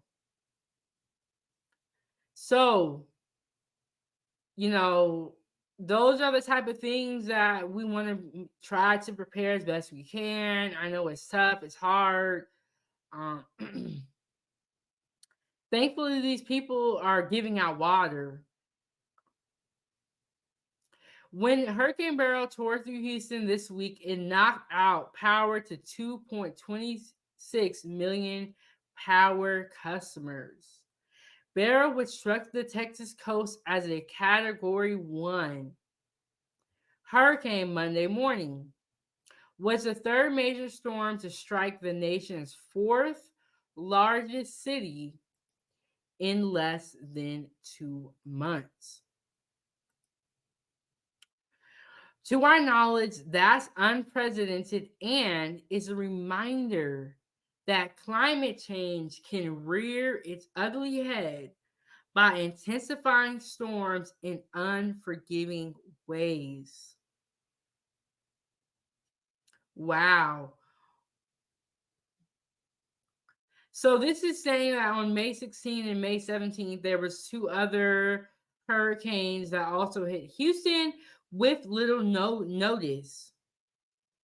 It blew out thousands of windows in downtown skyscrapers, unalived 8 people, and toppled transmission towers, cutting off power to about 1 million customers before May ended. So that lets you know that they were already dealing with hurricanes in that area. And so they were kind of recovering from that. So the power was restored quickly in both cases. Two powerful storms in quick succession left the system battered and weakened. So that's gonna set up the scenario for Hurricane Beryl. I don't know if I'm saying it right, but y'all, I'm trying. Hit the like button, subscribe to the YouTube channel. And this is what I was telling y'all earlier in the live stream. The soft soil makes it easier for trees and poles to fall over when the wind blows.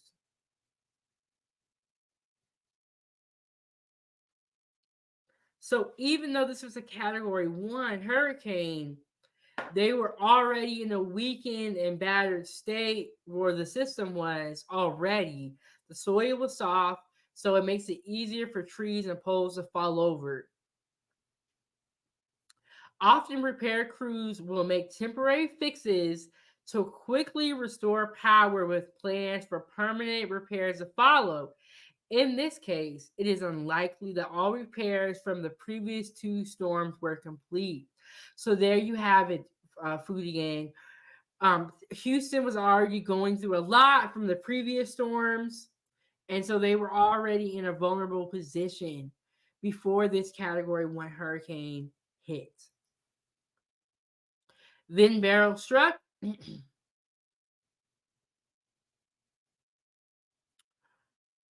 Okay, the aftermath is a crisis. Losing power briefly is inconvenient, uncomfortable, and disruptive to the economy. But going without power for multiple days during a heat wave. So the hurricane struck, and then the power was out, and then they went through a heat wave. The system was already vulnerable and weakened from the previous hurricanes. So then we're going to get to the power. Okay, so now the power's out. How do we track it? How do we know where the power is out?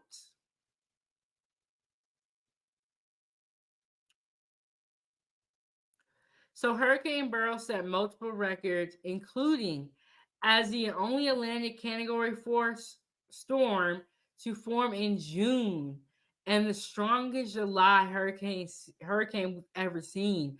So when Hurricane Beryl first struck, it was a Category 4. I'm not sure where it struck down to be a Category 4, but by the time it got to Houston, it was a Category 1. But they were already in a vulnerable and weakened place due to the previous hurricanes. Okay, so here we go. We need better communications with those affected by storms. In our modern world, we have come to expect prompt and near constant lines of communication. That is so true because when you leave your phone at home, you leave it in the car, you leave it somewhere, you start to feel a little bit of a panic. So imagine the power is out, you have your phone, it's on, but you don't know where else there's power. And so, especially in these times like this, utility maps were down even before the storm hit, leaving people to rely on the Whataburger store app to know which parts of the city had power. There you have it. They're using a burger app. This place is a fast food restaurant or fast food place that serves burgers.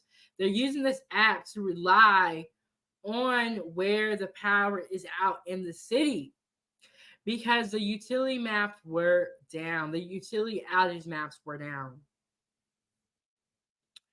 So, isn't that insane that you're relying on a burger app to tell you where the power is out? So, Houston has really been going through it. We want to praying for Houston, and I believe the power is back on now.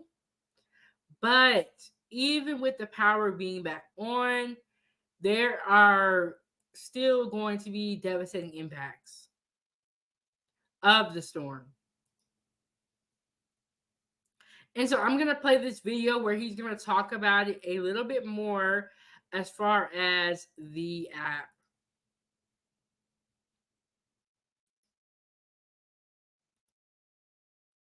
As a Category 1 hurricane on Monday, July 8th. It knocked out power for well over 1 million people in the Houston metro. Now, the vast majority of people in the Houston metro have the same power company, CenterPoint. Now, at the time, CenterPoint did not have a power outage map, so people in Houston had to turn to a different way to figure out if anywhere around them had power. They used the Whataburger app. Now, Whataburger is a restaurant that is open 24 hours, so it never closes. So in order to figure out where there was power, I was watching this TikTok where she was talking about CenterPoint was all the line, she called them linemen. They came down to Houston. This is all alleged. This is all alleged, y'all. Let me tell y'all right now. And let me throw up the fair use. You don't want y'all trying to come get me. This is all legend, and according to what I saw on TikTok. Okay, so she was saying linemen had traveled to Houston from all around the country, right?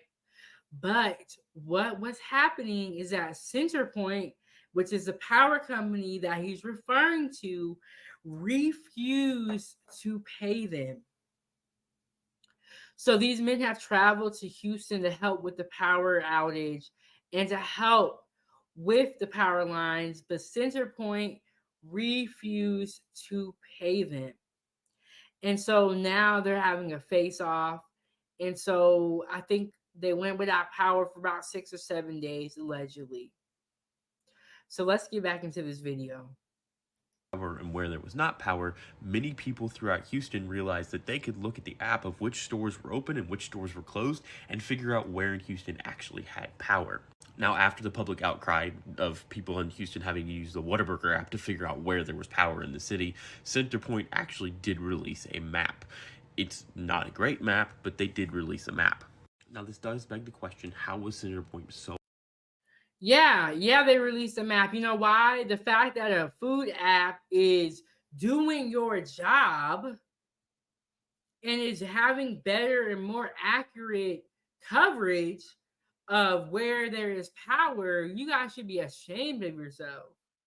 You know, that's your whole job, is to deal with power.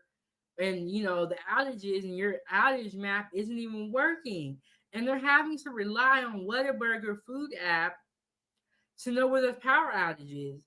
And I heard that during the hurricane, Whataburger, or after the hurricane, I should say, Whataburger was open and they had a huge line.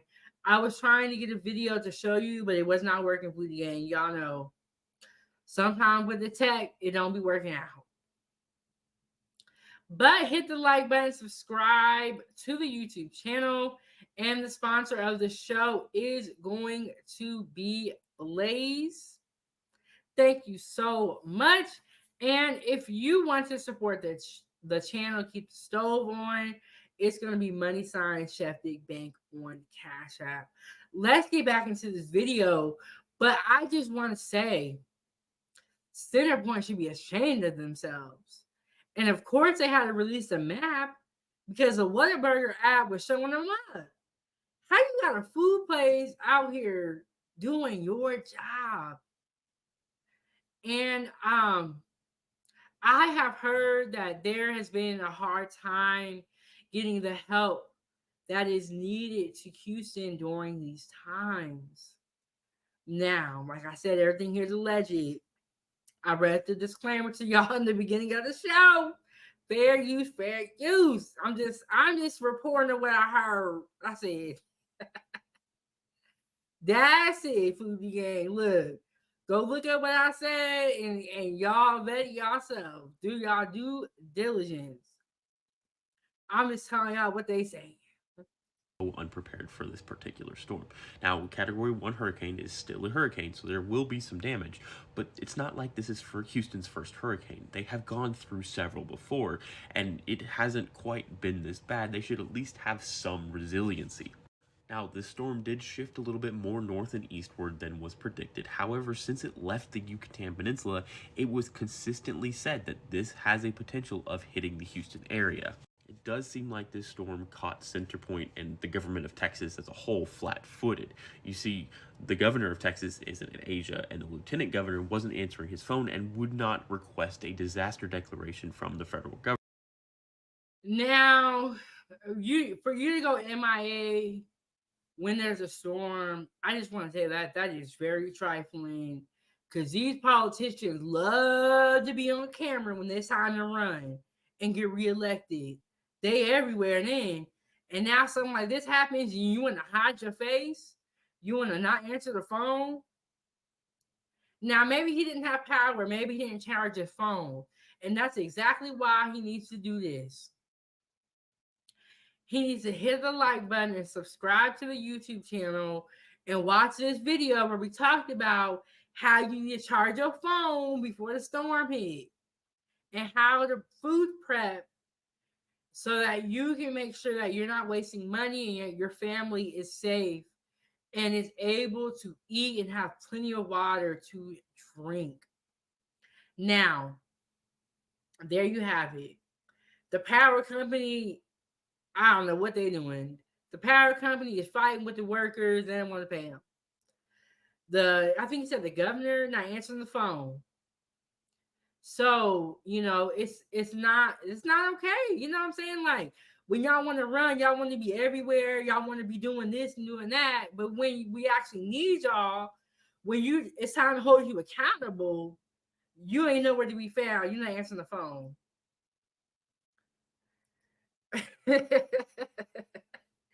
Randy said this is the second time he ran off. Look, like I said, when it's time to get reelected and run for election and do all that, you want to be out here, on every TV screen, kissing every baby you can, going to every school, passing out food. Okay, we got that. But now it is a disaster, and we needed you to do your due diligence. There we go. Y'all know when I get on the road, I get on the road. And now, when there's something wrong happening, you want to go missing in action, and you want to not answer the phone. Look, he didn't answer the phone. He was a bill collector. When the bill collector call, you say, you don't answer the phone. That's how we did Texas. That's how we did Houston. He treated them like they was a bill collector. This is the second time he ran off. He got okay, but like I said, y'all want to be everywhere when it's time to get reelected, but when we really need y'all want to dip out. And Randy said they got a mess out there. Yes, y'all. I've heard. I was watching the Drip Show. Y'all make sure y'all subscribe to the Drip Show. If you type in the Drip Show, all capital letters, it'll come up. He lives in Houston. And he was telling and showing us what went on during this, before the storm, during the storm, and after. And he was also showing us his yard, his fences completely knocked over. He was telling us that he didn't have power and what he did during the storm. It was a really good live stream, and it's good to see our Houston-based content creators back to live streaming, because during this time with no power, they were still giving us updates and they were still in the chat, but we didn't see them live streaming. So it was a good sign to see our Houston-based content creators live stream again, because they were not able to do that with not having power. And like, I can come and tell y'all about the hurricane, but it's different when you get somebody inside. You got a storm chaser in the inside. It's different. But let's get back into the video. Government, so Biden had to actually call and say, hey, request this so we can send you the funds you need. And it just seems like everybody just kind of expected it to just go away and not really be that big of a problem because it was a Category 1 hurricane. It is incredibly weird how unprepared the government of Houston and the government of Texas seem to be for this particular storm, especially after the derecho earlier this year.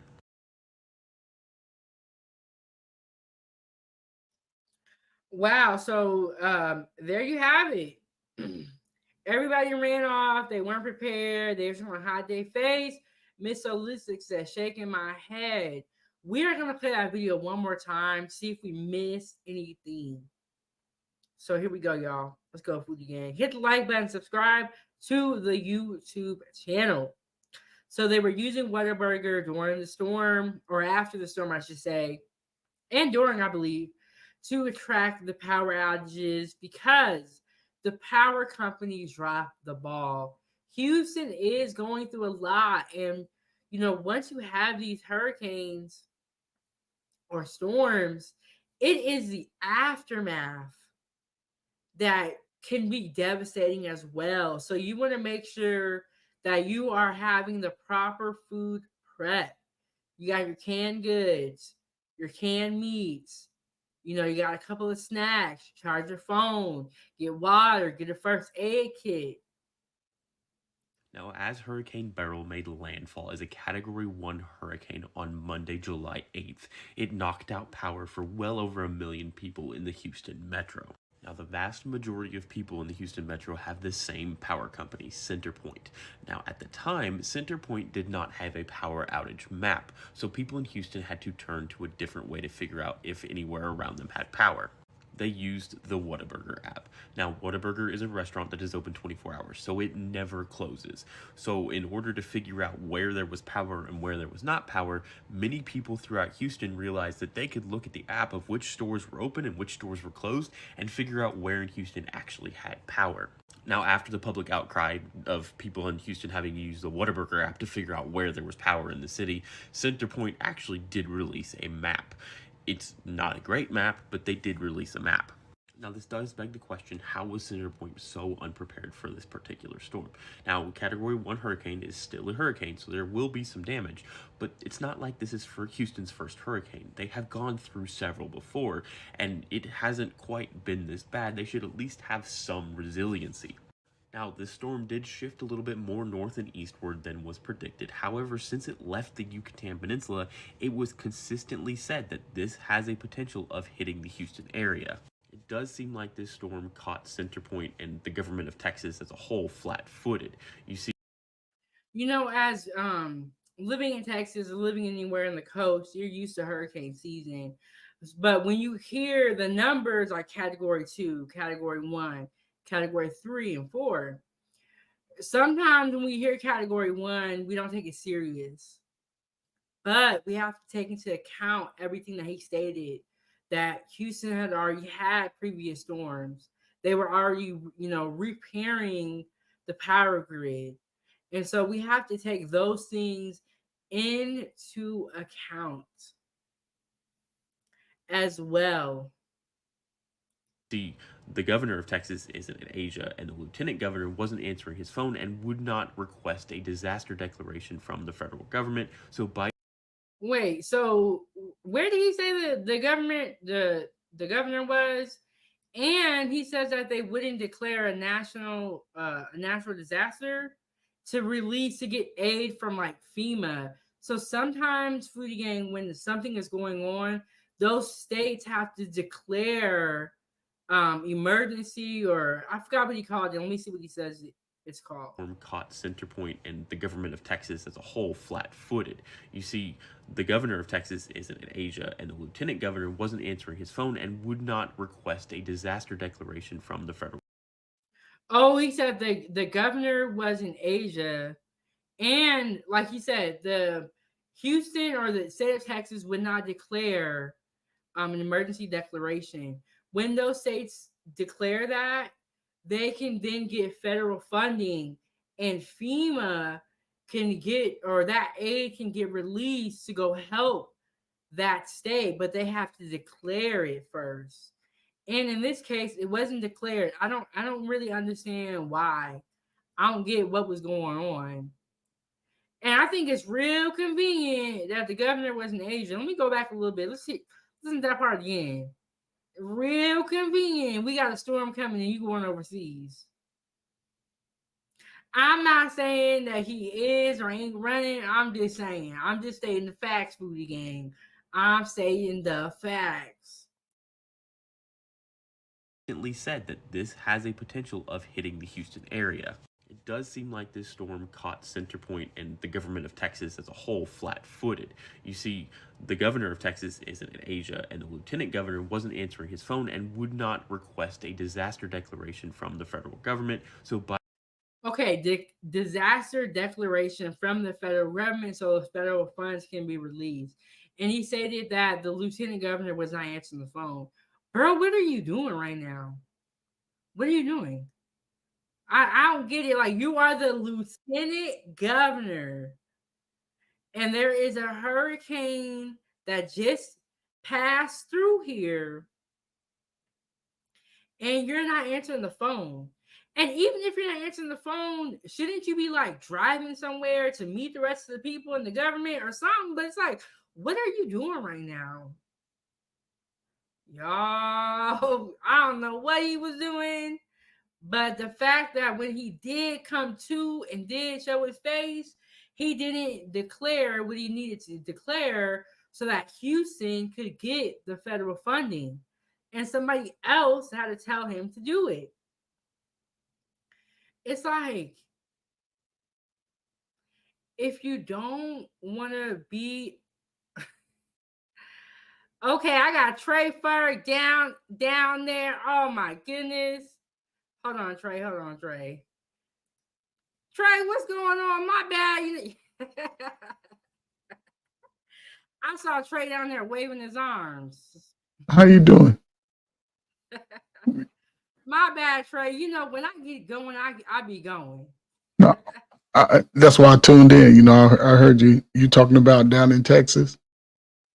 Yes. How long have you been waiting down in the back room? Just about 45 seconds.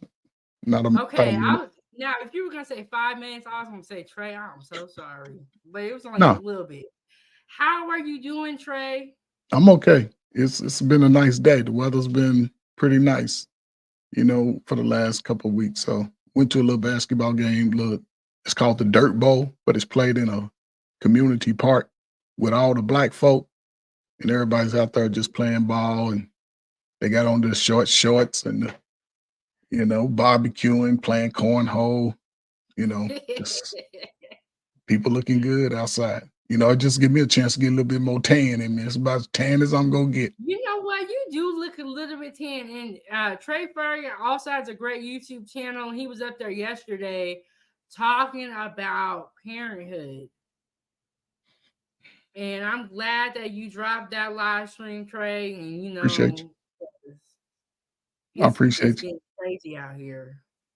So, just a quick question regarding that. Which category do you think you would fall in as of today? I would fall in one of the good parents. I don't remember what you called it, but you talked about authoritative, all different types of parenting styles. And you on the good side? Yeah, I think I'm on the good side. Definitely not on the bad side. Yeah. Y'all, it's important that we gotta take care of our kids. Yeah. I mean, I was hearing what you're saying about Texas. I think when I look at it, because some guys that I be on YouTube with, a lot of those guys are from Texas, right? Yeah. So I would like to see what neighborhoods were impacted.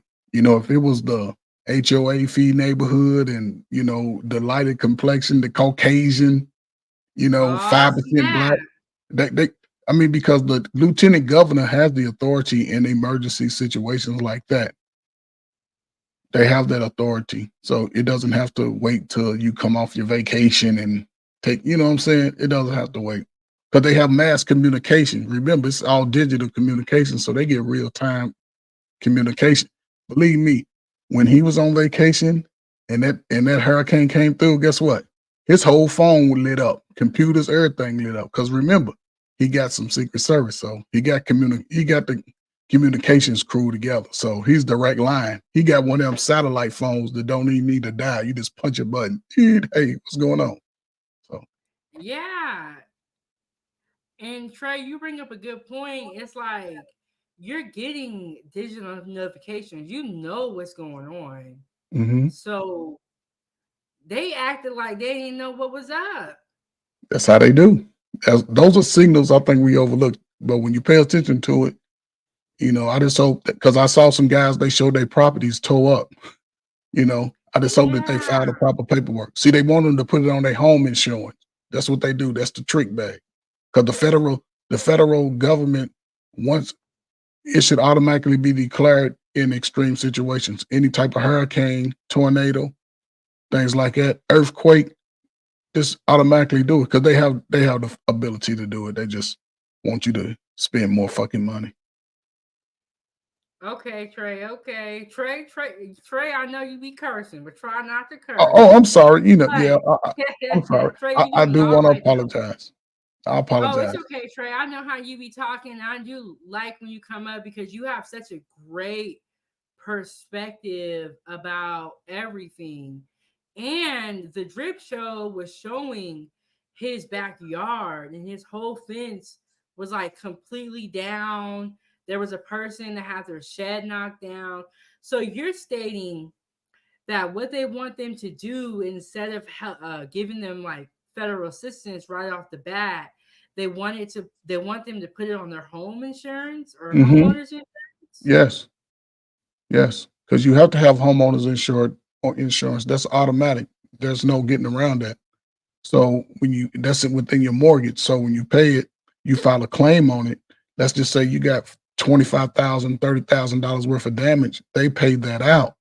Then they're going to look to recoup that $25,000, $30,000. And that's, even if your house is destroyed, unless you got an extra insurance, they only go pay off about 80% of it. You still go, so it's a big game that's part of the real estate.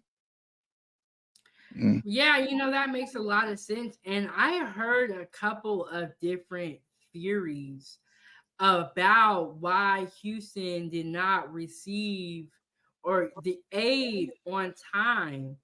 And one of the theories that I heard, let me ask how you feel about this.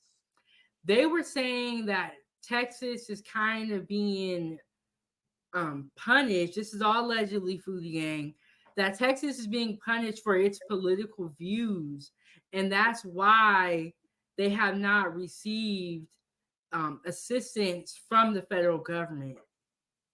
Now, what do you think about that theory? But then if you look at that, then it totally negates the governor having the ability to put in the claim. You see what I'm saying?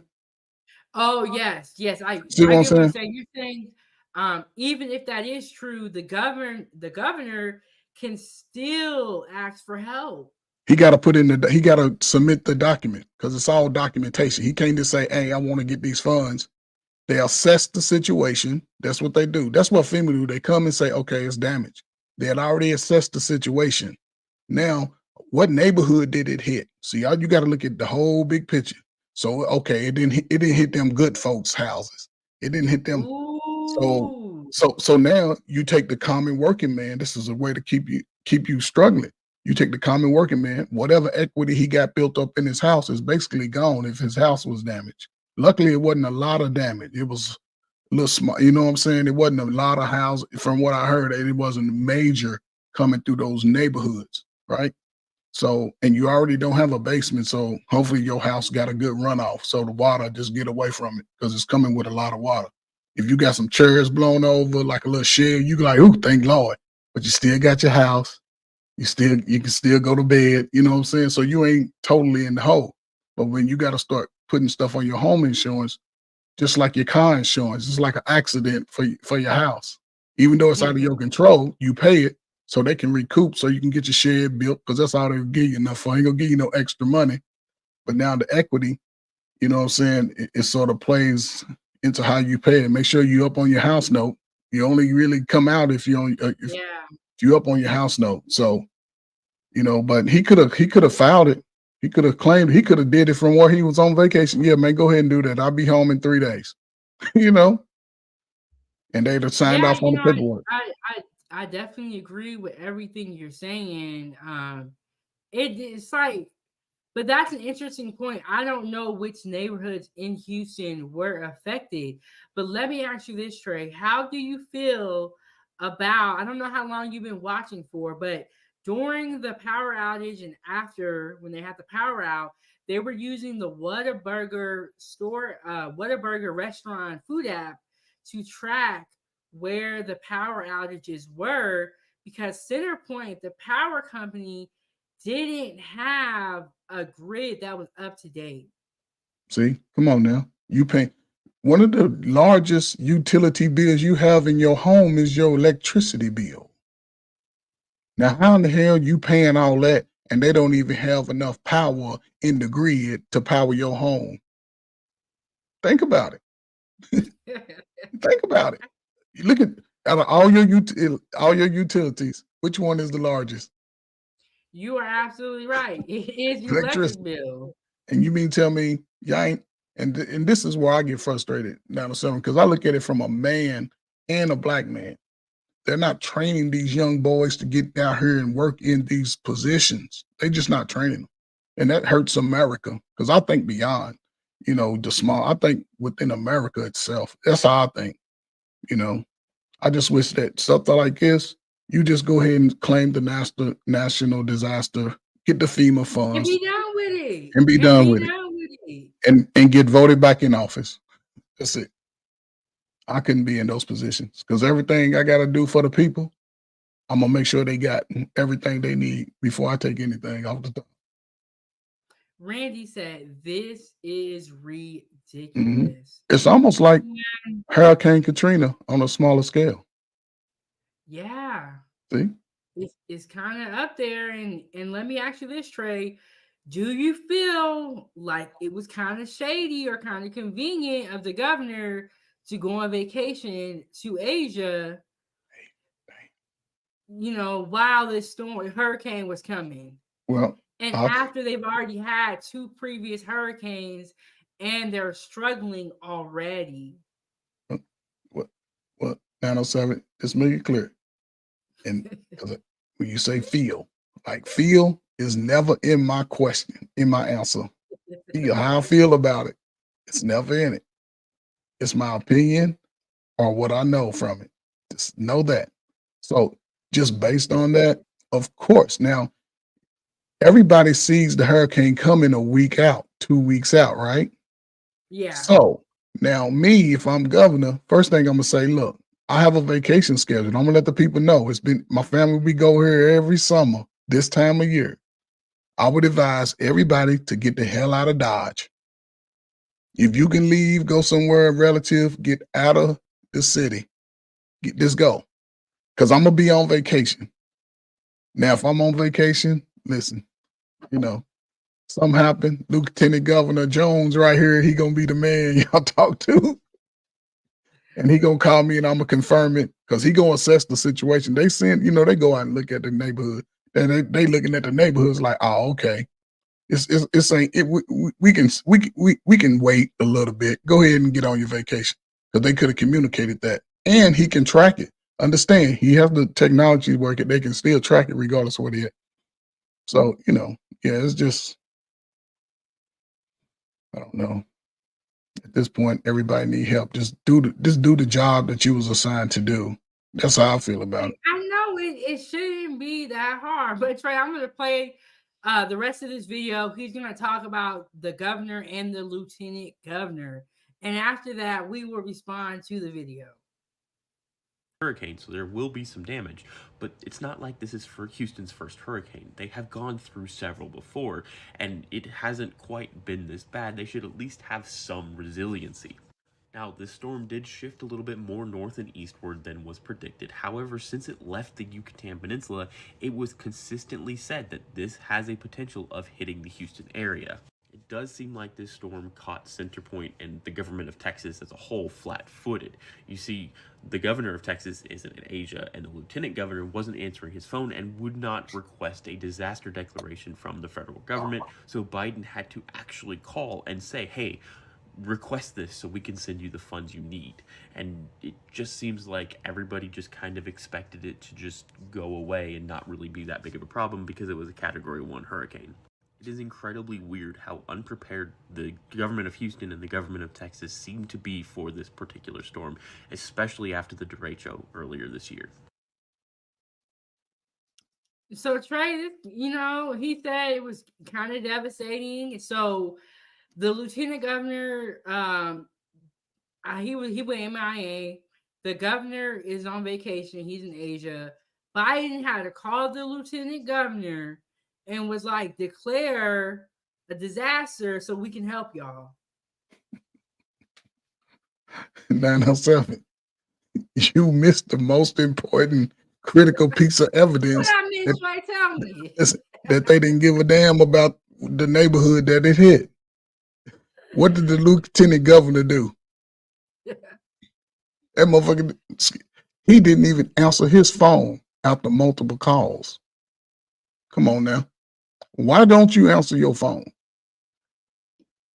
You come on now. You don't answer your phone because listen, regular people was calling him, people in his office was calling him, the president's people was calling him. You ain't answering the phone. He's supposed to have been feet on the ground after that event. That's how they do it. But I don't know. My thing is, what are you doing where you can't answer the phone, but when Biden call you, you want to answer the phone? Nah, keep that same energy. Somebody called Biden. Energy that you had. But Trey, you bring up a valuable point. It seems like they didn't care. It really does. It seems like they didn't care. And for us, we're in the media, things are moving so fast. We're seeing new information every day. New stories are always coming out. But if you're in Houston and you went 6-7 days without power, you count each day. 907. Houston's weather is totally opposite from Alaska. It sure is. And I heard it was what down there. It's in the hundreds right now. Any day without power is life-threatening. Any day without power, especially middle-aged, older people. Sad. It's sad. Yeah, it's devastating. And I was watching one of these TikTok videos, and she was saying that her sister stays at a group home. The group home lost power and had damage because the tree fell on it. And so her sister had to stay with her. And so we got to think, like you said, the elderly people, the disabled people, they are days without power. And it's kind of feeling like they didn't really care what it looks like. And it's really unfortunate, it's really unfortunate. And so I wanted to come today to tell you guys, educate you guys on what to do to prepare for a hurricane before, during, and after. Make sure you're having your canned goods, your non-perishable items, your water, your first aid kit. Try to charge your phone so that you can stay updated. Now, in the lieutenant governor's case, he's fouled for not answering his phone. He's foul. And you know what, Trey? When they got to run for re-election, they sure be out here on the camera, going door to door, on the TV, everywhere. And listen, so, what are your thoughts on this whole, situation, Trey? I mean, 907. Listen, I guess I'm getting too old. I ain't gonna lie. You were like 907. I know. I'm serious. I guess I'm getting too old. Even though I feel I'm young, but I guess I'm getting too old because I look at things sometimes maybe a little too deep or just for too much or whatever. But it's just unfortunate. The poorest of the people continue to get slapped in the face. Hardworking, regular Americans trying to just put their stake and put their claim in the ground that they are. And that small percentage of those that are claiming to run the United States continue to divide. You know what I'm saying? Continue to divide. And it's unfortunate. 907, I'm going to say this and I'm going to get this is probably going to be one of the most critical elections in our history. You see the rhetoric that's happening. You see it. You see it. You see it on Biden. He's too old. Trump with the wrestling, with the wrestling move yesterday on his ear, the fake blood. I mean, he's too old too. Now what the event that happened is going to make Trump even more popular. Because if there was think about it, if there was a deletion attempt on somebody, now all the history that's been passed, ain't nobody get away with it. Everybody got an attempt, got done, so now after he come up with his fist up pumping, they should.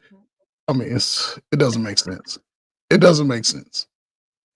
All of it doesn't make sense. They'll run it. They gonna use that. He gonna get into the White House. Hopefully, we can stick together. No, we still not sticking together. So they're going to make a whole new ball game. Trump. They don't want Trump to get in because they don't want Trump to sort of close down the borders, which I think we need.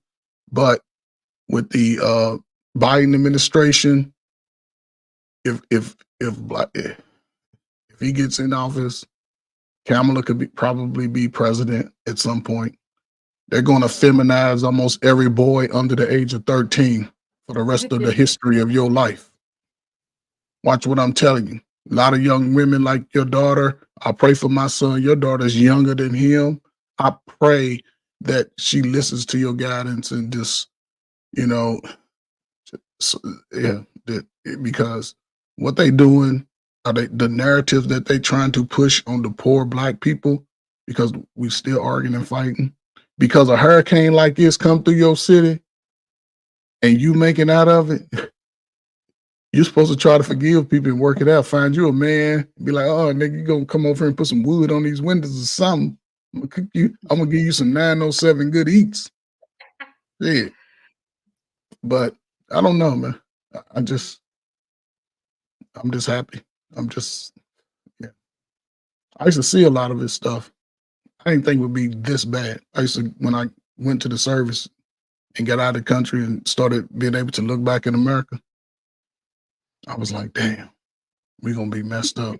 I didn't think it would be as many LGBTQ as I didn't see that. I didn't think the Black man with the big chests and the longest so-called John in the world and all the muscles and shit would be fucking switching and shit and taking 6 inches and shit. This shit's weird to me. Yes, I agree that things have progressed really fast. And the thing about this Hurricane Burrow, is that it is tied into politics in a sense. And so, but I wanted to do this live stream because it is hurricane season. So it is important to get prepared for hurricane season. And also, if there's any other natural disasters, you can use these food tips to help as well. And Trey is right. There's a lot going on, y'all. There's a lot going on. And so hit the like button, subscribe to the YouTube channel. And I have one more video. Okay. So we know that it took a long time for them to receive help in Houston compared to some of the other hurricanes that have previously happened before. But there are places, or there are people, good people in the world that do want to help. And one of the comments that I saw underneath this video, it stated, where is FEMA? So I want to let you guys know that this is not FEMA. This is someone else, a private vendor or company giving out water. So I'm going to play this video for y'all, and we're going to talk about it.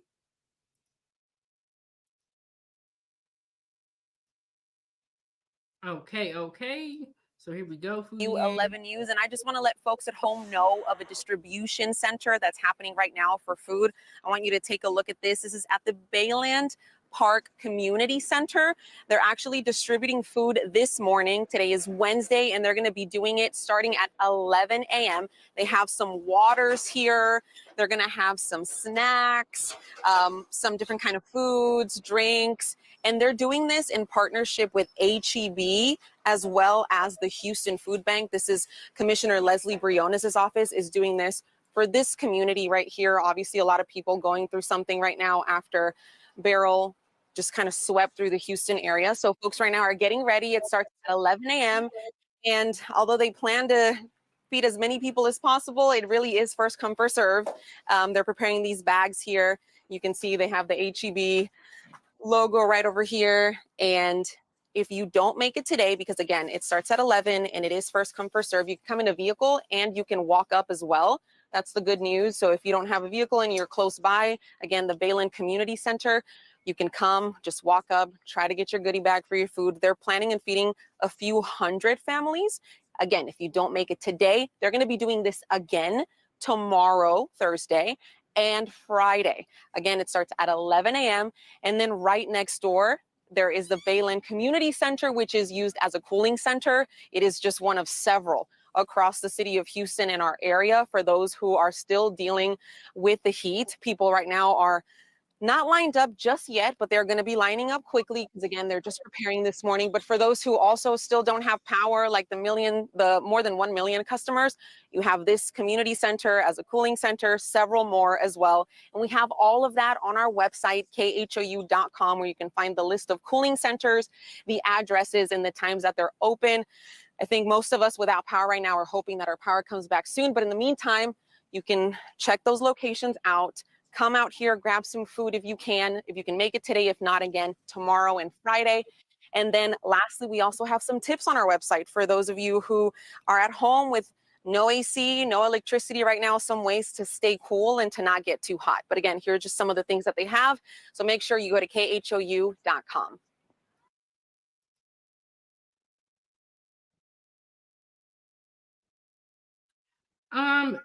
So check those locations out. Come out here. So I'm glad that there are places like this that are willing to help. And even though it's not FEMA, it's better them than nobody. And I'm glad that there's, good people out here that are willing to help. We got Dr. Frizzle on the backstage. What's going on, Dr. Frizzle? What's going on? What's up? What's up? How everybody doing? Good, good. How you doing? What's up, brother? What's up with the trade? Long time Everything no see good. you. Tired right now, but I'm here. Yes, and Foodie Gang, me and Dr. Frizzle, we did have an interview from Dishwasher to YouTube. I'll be posting that in the chat. Make sure y'all check it out. Hit the like button, subscribe to the YouTube channel. So, Dr. Frizzle, I know that you've been hearing about Hurricane Beryl. We do know some Houston-based content creators. What are your thoughts on the whole situation? Well, natural disaster, things happen. Just always got to be prepared for anything, especially when, like, if you're in the state, just know your state conditions. Like you say, you have what? Like you have like earthquakes, right? So y'all had to be prepared for I have that. earthquakes here. And the people on the coast, they had to be prepared for hurricanes and floods, all that good stuff. So the best thing to do is know your weather conditions to your state and be prepared for it. Now, we don't get that much stuff down here. Like, we get storms and high winds, and the only thing that hit us was Hurricane Katrina. That's the one that hit us real hard and knocked out a lot of power. We had to, like you said, eat snacks, tuna sandwiches, hot dogs, bologna, you know what I'm saying? Barbecue, everything. But I was working at Winn-Dixie at the time. So at that time, when I had to go to work, because I had to still work, and they my job applied dry ice. I don't know nothing about dry ice, right? Like I don't know nothing. We don't know nothing about that. Nothing happened down here for dry ice. So we got dry ice, right? So that was like, make sure you got gloves on when you moving it.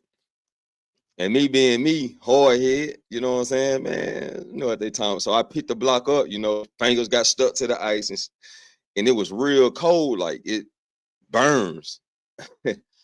So I burnt myself a couple times with the ice. I was like, oh, this something serious. I got some of the ice. I got some dry ice. I took it home, and everybody was asking, what is this? What is this? Like, it's gonna keep your stuff cold. So I was like chunking it off, giving it to people. Like, all you need is this little piece right here, like just a little rock. All you need is this little rock. Put it, because everybody was using coolers and ice. So all you need is this little rock. It's gonna keep your stuff cold. So yeah, I wake up the next day and like 3 people was like waiting on me. Like I walk out the door, they're like, there you go. There you go right there. I'm like, I'm like, oh, I need to pull my pistol out or see what's really going on. So they running up to me. They're like, man, what was that? What was that you gave us? I was like, some dry ice. They're like, man, it froze everything in my cooler. Wow. Okay, there was a lot in that your little speech. Dr. Frizzle, that's why we like having you come on to 907 DDs. There's our interview attached to the chat. Okay, so for those of the foodie gang that don't know, you are located in Mississippi, correct? Yes. Okay, and you experienced Hurricane Katrina, so you have a little bit of experience with hurricanes per se. Wow, and so they were giving you the dry ice to keep your cooler cold. Did you have power during this time? We was out of power for like 3 days. Wow. Yeah. And you still had to work. So, what is Winn-Dixie? What is it? Yeah. It's a grocery store.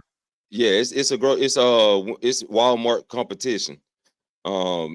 They basically, if you work for Walmart, you can't work for Winn-Dixie, and if you work for Winn-Dixie, you can't work for Walmart. For real? Yeah. Damn, that's crazy.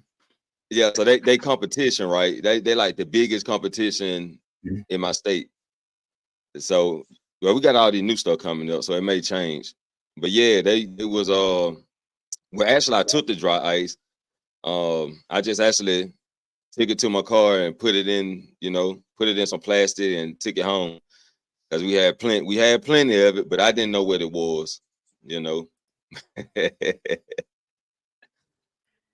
Wow, that is a crazy story, and I'm glad that you made it through. And you are right, Dr. Frizzle. Whatever area you live in, you need to plan for that natural, or you need to plan for a natural disaster, because you never know when it is going to happen. Oh yeah. So yeah, you always gotta be prepared. But we had trees, like whole bunch of trees down. Actually the tree, well, I went to my mama's house. I had my own apartment then, so I was like 20 years old. So I went to my mom's house, and we had a tree like right outside our house, big old tree. Everybody in the kitchen, right? We in the kitchen, just cleaning it up, getting everything clean. Everybody, doing their due diligence, and we just heard something go crack, boom, and we look outside, and it was the tree that was outside in our yard, and it fell the opposite way of the house. It fell across the street into a parking lot. Wow. Yeah. It would have crushed all of us if it fell our way. Wow, that's scary. Like, you can't fight with a tree, you're not gonna win. Yeah, that was real wild. It's like old buildings. It was blowing bricks off the building, like bricks was in the street. Wow. Certain parts, we got a lot of hills, so certain parts were like flooded. So, Dr. Dr. Frizzle Frost, what was the category of that hurricane that came through y'all part of the country? Katrina was, I think, category 2. Damn, that's it. Yeah, I think it was 2. It was 3 before it got to us. You know what I'm saying? Okay, yeah, because it came through. Didn't it come through Texas and then come across or some shit? Oh no, it came from the other side, not Okay, Texas. yeah, but, yeah. Florida, I think, came through Florida. If I'm not mistaken, I had to actually look it up. It came through Louisiana first. Louisiana, okay, it It came through seems there. like it got a good portion of the whole South. Like it seems Yeah, like Okay. everybody. it came through New Orleans. It just devastated New Oh Orleans. yeah. It took New Orleans up because most of their Yeah. people end up moving where we at. Yeah, And no. they were There underwater. was these people that I knew that had moved to Alaska because my mom was good friends with this one woman and she had a whole bunch of kids, but they were from New Orleans. And so a lot of their people relocated to Alaska after Hurricane Katrina. Do you remember what year Hurricane Katrina was? 08, wasn't it? 08, 09. Yeah, Okay. two in between 5 and 8. Mm-hmm. Oh no, not 5. Like Yeah, it was like 06, 7. Yeah, 09. like Trey, I think you about right, like 8 or 9. Yeah, and that hurricane was devastating. But it's like you said, Dr. Frizzle, You know, if you live in area that gets hurricanes Frizzle, or you was right. hurricane season, you're gonna Mm. want to That try to far. prep out Okay. right. Okay, 2005. Okay. Yeah. Yeah, damn. 2005, you said? Yes. Yeah. Cause that is when I got my first apartment. Okay. Yeah. Damn. Oh, you know what I was saying? I was thinking New Orleans won the Super Bowl. That's I was thinking sports. Yeah, you're right. 2005. I remember that. It dislocated a lot of good black people out of New Orleans. New Orleans changed completely down there because they Yeah, was and then going all over the country. they were moving everywhere. When they came to our city, like they started influencing people, man. It got real bad. The crimes got bad. All that. Yeah, Oh, wow. just unfortunate. And see, Yeah, it's like the aftermath of a hurricane or a storm is also, can be devastating. Because you're right, a lot of people are going to have to relocate. A lot of people have had to move. They saw really, they had really sad horror stories, the food, the shelters, everything.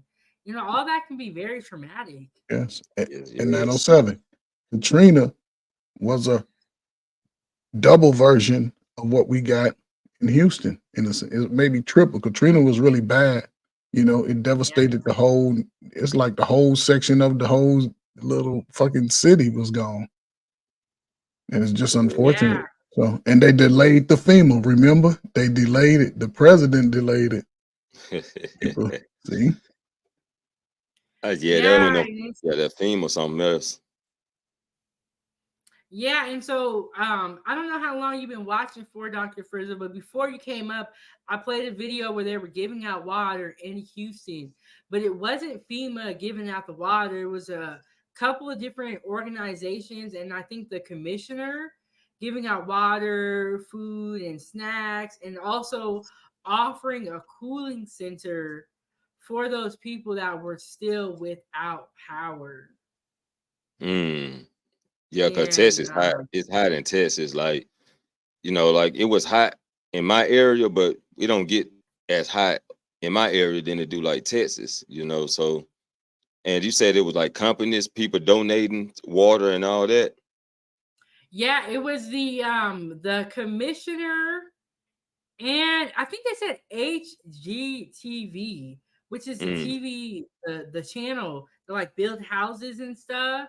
But Right. one thing I wanted to say is that they were giving out water, but they made sure to put their logo on everything. Or you know what I'm saying? Yeah. See, that's a marketing strategy. So yeah.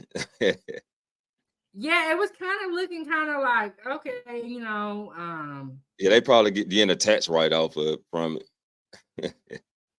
yeah, I'm gonna play that video again for us just so we all can kind of get up to speed about the water situation, and then we can comment on our personal thoughts. But while I'm pulling that up, Dr. Frizzle and Trey Ferg, tell them about your guys' YouTube channels and where they can find you.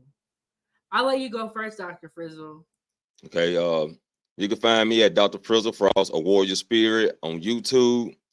I do live movie reviews, and I also interview people on my channel. So if you're interested in getting interviewed, holler at your boy on IG, Frizzle Frost.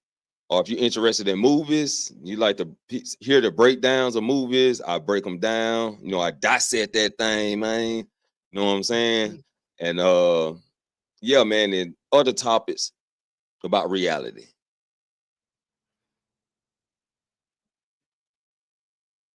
Okay, and what about you, Trey? Where can they find you? Tell them about the channel. Hey, appreciate that. Before I go, listen, Dr. Frizzle Frost will make you seem like your ass is sitting in the goddamn movie. Excuse me, sitting in the movie when he get through describing that movie. He does a great job. Go check him out. And he's a movie buff and a wrestling buff. So anything wrestling and movies, check him out. No, I'm just Trey Ferg, the player coach, man. You can just catch me on YouTube. It's Trey Ferg, the player coach. It's Trey Ferg _ the player coach. It's all one word. Sometimes I'm the player, sometimes I'm the coach.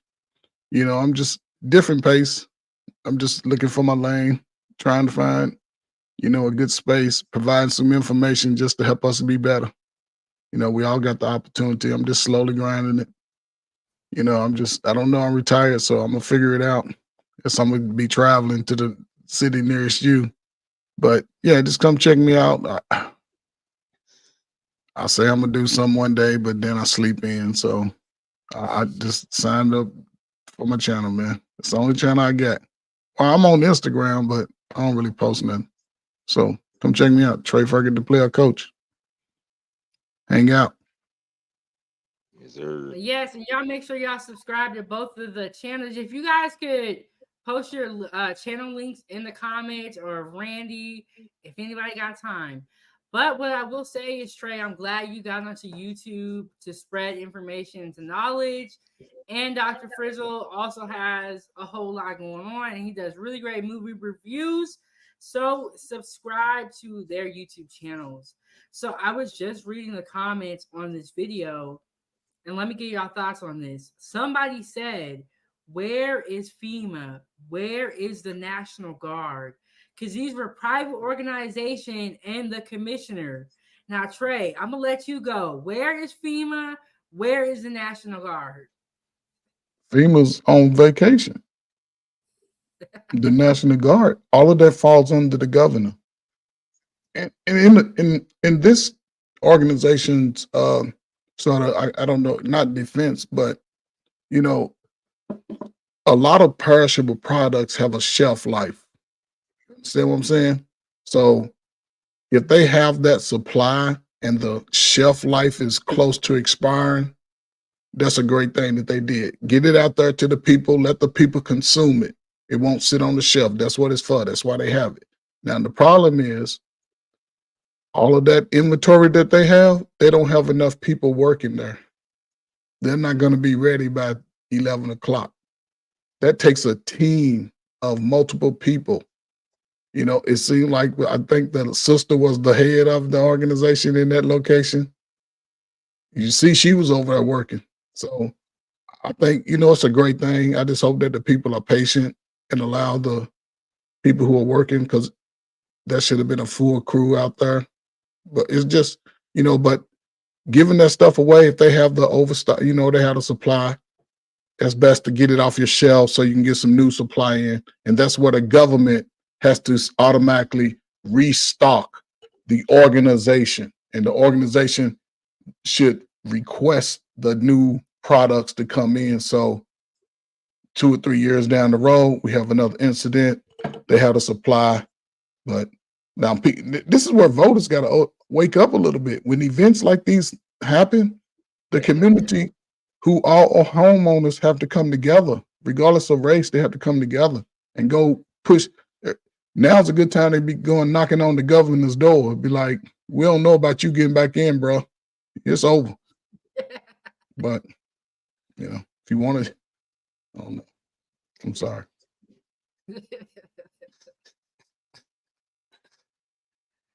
Now, Dr. Frizzle, where is FEMA? Where is the National Guard? So, somewhere eating donuts Thank you, and Rabbit. drinking coffee. But yeah, that see, this is why it's very important for, let's just say, hometown people that have made it, even though they don't come back to visit, they can set up like donations, or they can set up some type of event, like how they got the water and stuff set up outside. They can set up some type of event to give back to the community through times like this. And that's why it's important for us to, like, if we make it, we ain't got to look out for each other, like, per se, like just give a handout, but through devastating situations, we can give back, you know. I agree with you, Dr. Frizzle. We need to be helping each other, which is we don't care about each other. I feel so. A lot of these things are unfortunately going to continue to happen, and this is a great case of the governor and the lieutenant governor. I don't know what was going on and why they were not helping, but they don't. There needs to be a little bit more empathy. But let's get into the video and let's listen for the names of the organizations that are doing this. Here we go.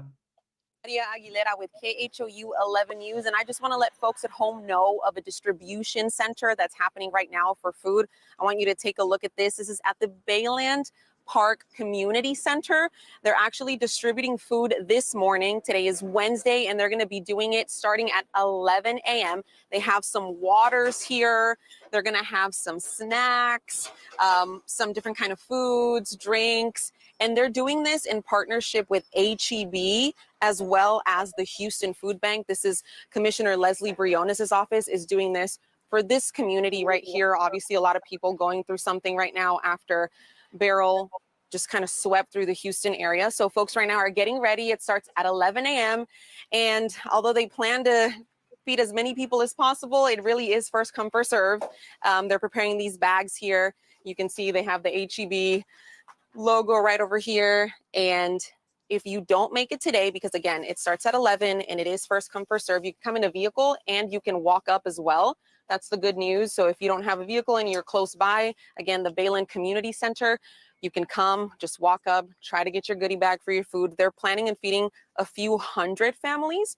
Again, if you don't make it today, they're going to be doing this again tomorrow, Thursday, and Friday. Again, it starts at 11 a.m.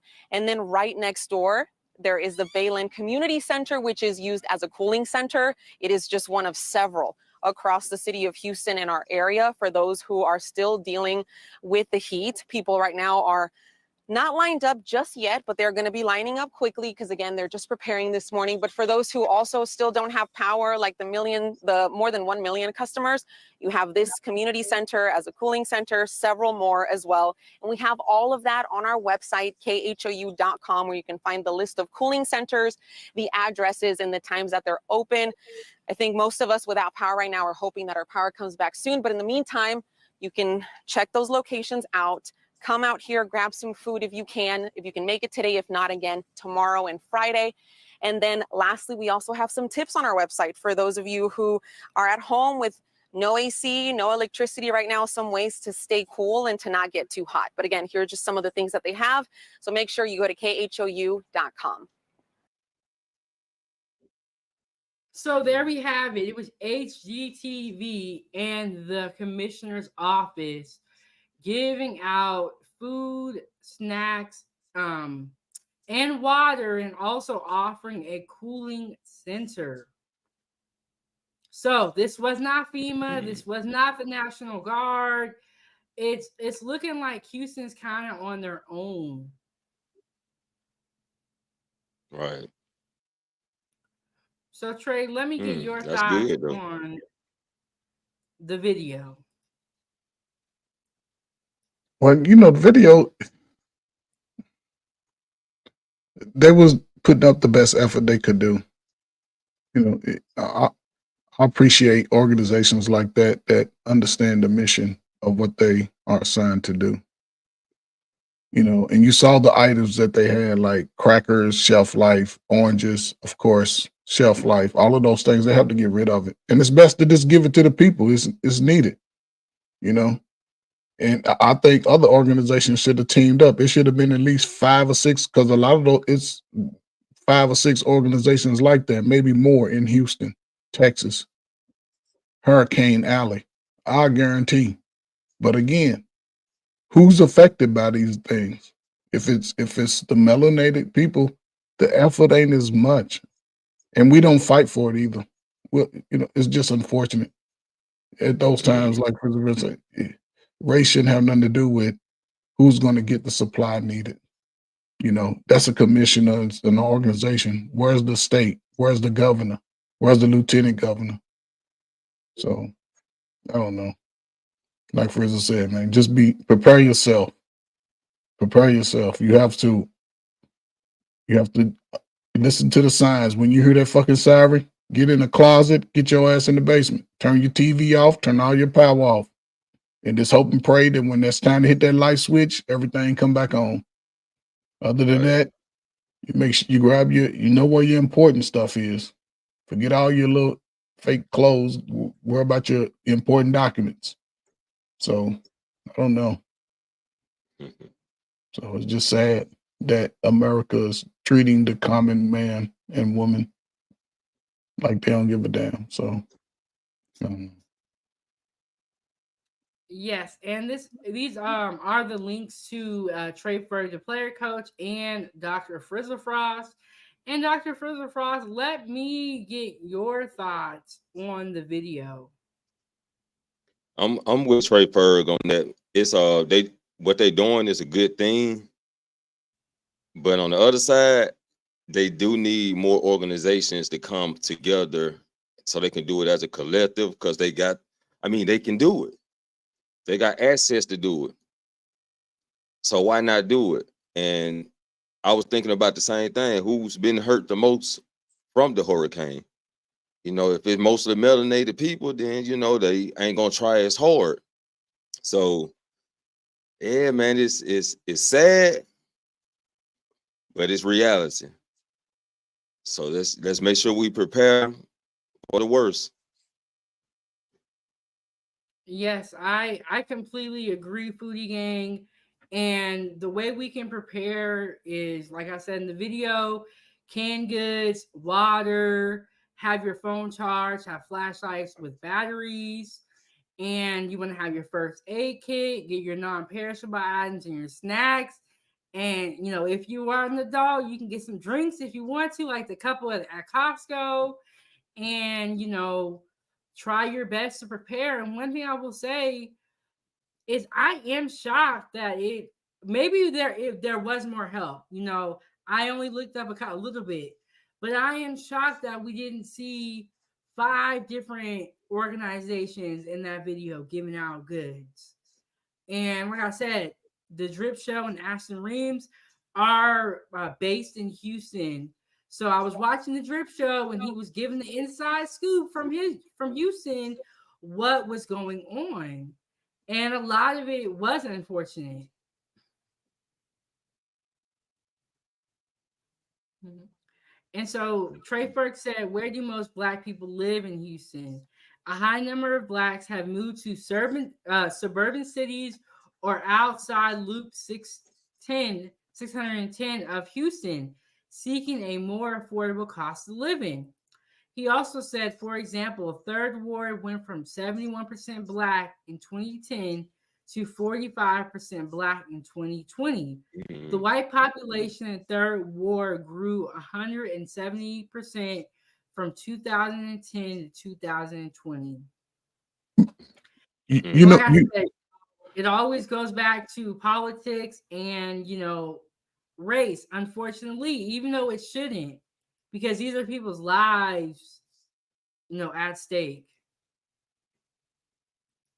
907, just based off the information you just read, although this is Houston we're talking about, this happened in a lot of the states where during the 60s, 70s, and 80s and 90s, they had those housing projects.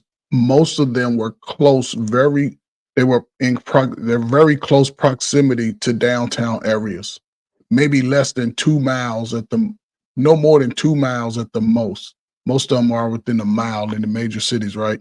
So what happened, you had generations that moved to the suburbs.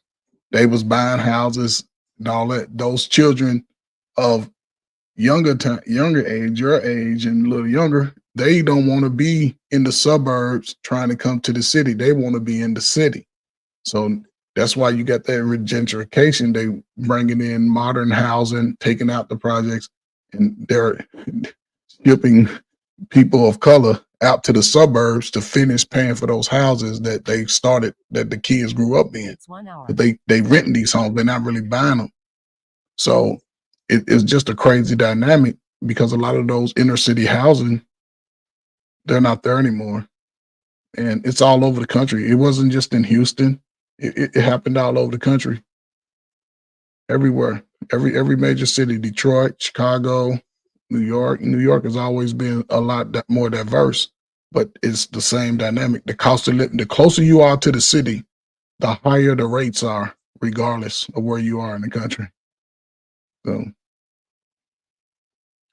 Very true. And like Dr. Frizzle said, it's important for us to be prepared for whatever area we live in, whatever natural disasters, stay educated, and know what is going on so that you are not blindsided when a hurricane is on the horizon.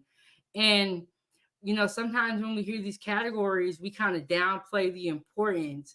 But what we need to take into context is how many hurricanes have already hit the infrastructure and what is the state of the infrastructure before that specific hurricane hits. Because it could be a category 1, but it could be like this Hurricane Burrow was the second hurricane or the third hurricane of the season. So we have to take into account, and we always want to be prepared. And sometimes we don't know how to be prepared. So, watch this channel, watch this episode, and learn how to be prepared. But we are at the 3-hour mark. So let me get y'all final thoughts. I'm gonna let y'all go, get y'all up out of here and close down the show. And I will be back tomorrow and the rest of the week. I ain't going nowhere. So I'll let you go first, Trey. I mean, it's always a pleasure just coming up whenever I can catch you. I don't know about, I got on all the notifications, so I get your times throw me off, I guess. I don't know, but I love listening to you. You know what I'm saying? I'm gonna support you as much as I can. And it's summertime. Thank you for the information. I always apply it to my tool belt to make sure I'm fully prepared, like Dr. Frizzle Frost say. I have that type of mind where I'm paranoid about dangerous stuff, so I'm always thinking like, how can that's just been me. But yeah, it's always a pleasure, you know what I'm saying? I'm surprised it wasn't about food today.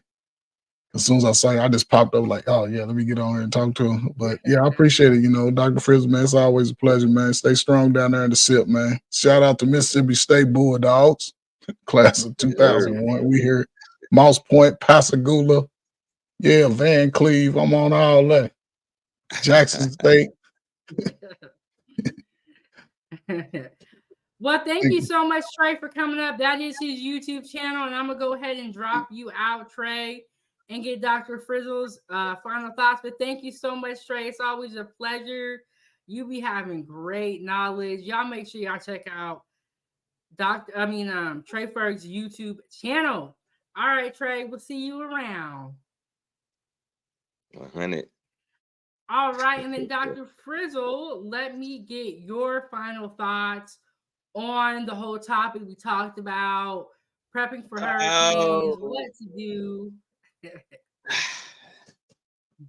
Yeah, hurricanes, you got to take it serious. Any weather really got to take it serious because I mean, slight thunderstorms can knock out your power.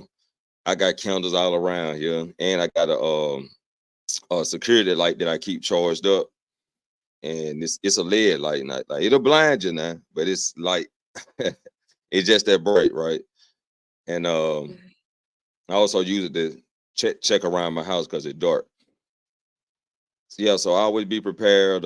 Batteries, flashlights, food. Got to have your food, right? Canned goods, canned goods. Make sure you check the dates on them though.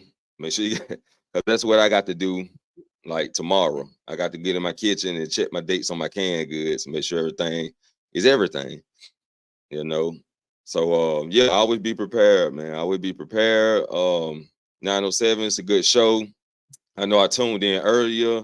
I was talking to a customer and she was like, what type of roast do you think? You think this roast will be tender? So I was like, yeah. So you got a crock pot? And she was like, yeah, I got one. Like, well, any of this roast is gonna be tender. And I was like, okay, you have a good day. Then I tuned back in and I could have sworn I heard you said something about this would be good to go in the crock pot. Like, Oh, I was talking about my recipe that I have, my old baked chicken. I also got the video. I made a video of it, but I have some in the crock pot right now and it's smelling okay. so good. So, Mm. Foodie Gang, this is our interview with Dr. Frizzle about dishwashing. We're going to have you come back onto the channel about the grocery store. Yeah. And confirm or deny some rumors that we heard. So I will definitely be sending you a message soon about some dates. Cool. But you were talking to the customer about the crock pot. Right. And I was telling her to put any of this roast in the crock pot and it's gonna be tender, no matter which ones you get.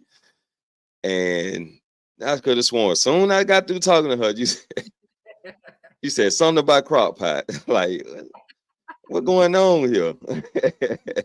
Yes, Foodie Gang. So, okay, in season 3, which is going to be our winter season, I'm going to be talking about the crock pot in more detail. The crock pot is where it's at. Dr. Frizzle is right. He know about the crock pot and he be cooking. So, subscribe to his YouTube channel. Check out our interview because Dr. Frizzle is funny. Yeah, we be on it. But yeah, those my final thoughts. And also tomorrow, 10 o'clock p.m.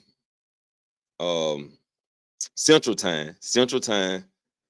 I got an interview lined up with this young guy named King. His name is King Dow. And I'll be interviewing him about his music career and what he got. He got a different genre. I forgot what he called it, but tune in and you'll see he made his own genre to his own style of his music. And he also played the keyboard. If I'm not mistaken, he played the flutes, he played like the banjo, he played the drum kits, the cymbals. So it's gonna be interesting. It's gonna be very interesting. I met this guy on a Real Game No Theory show. I met him through Mr. Lucario and Miles Cunningham. I met him over there where they do Media Mondays. And he was promoting his song. So I looked him up. I was like, yeah, I was like, hey, he tight, kind of like it's kind of, yeah, it's his own flavor. I can't even describe it. It's a little Jamaican and a little hood, you know what I'm saying? So it's his own creative style. It's a new style that he made up. So it's gonna be interesting. Y'all tune in. Yes, Dr. Frizzle, and there's his YouTube channel. I saw that interview and I will stop by tomorrow for that. And I'm glad that you explained in detail who he really was. His name, as you say, is King Dom or King Dow? King Dow. Okay, King Dow. So I'm glad you described that. We are going to stop by. Y'all make sure y'all pull up, Foodie Gang. I'm going to go ahead and let you get up out of here. I'll see you in the YouTube streets. Thank you so much. It's always a good time when you come up. All right. Appreciate it. All right. All right, Foodie Gang. Thank you guys all so much for coming through because I will be up here talking to myself. And Dr. Frizzle came up and he told his story about his experience with the hurricane.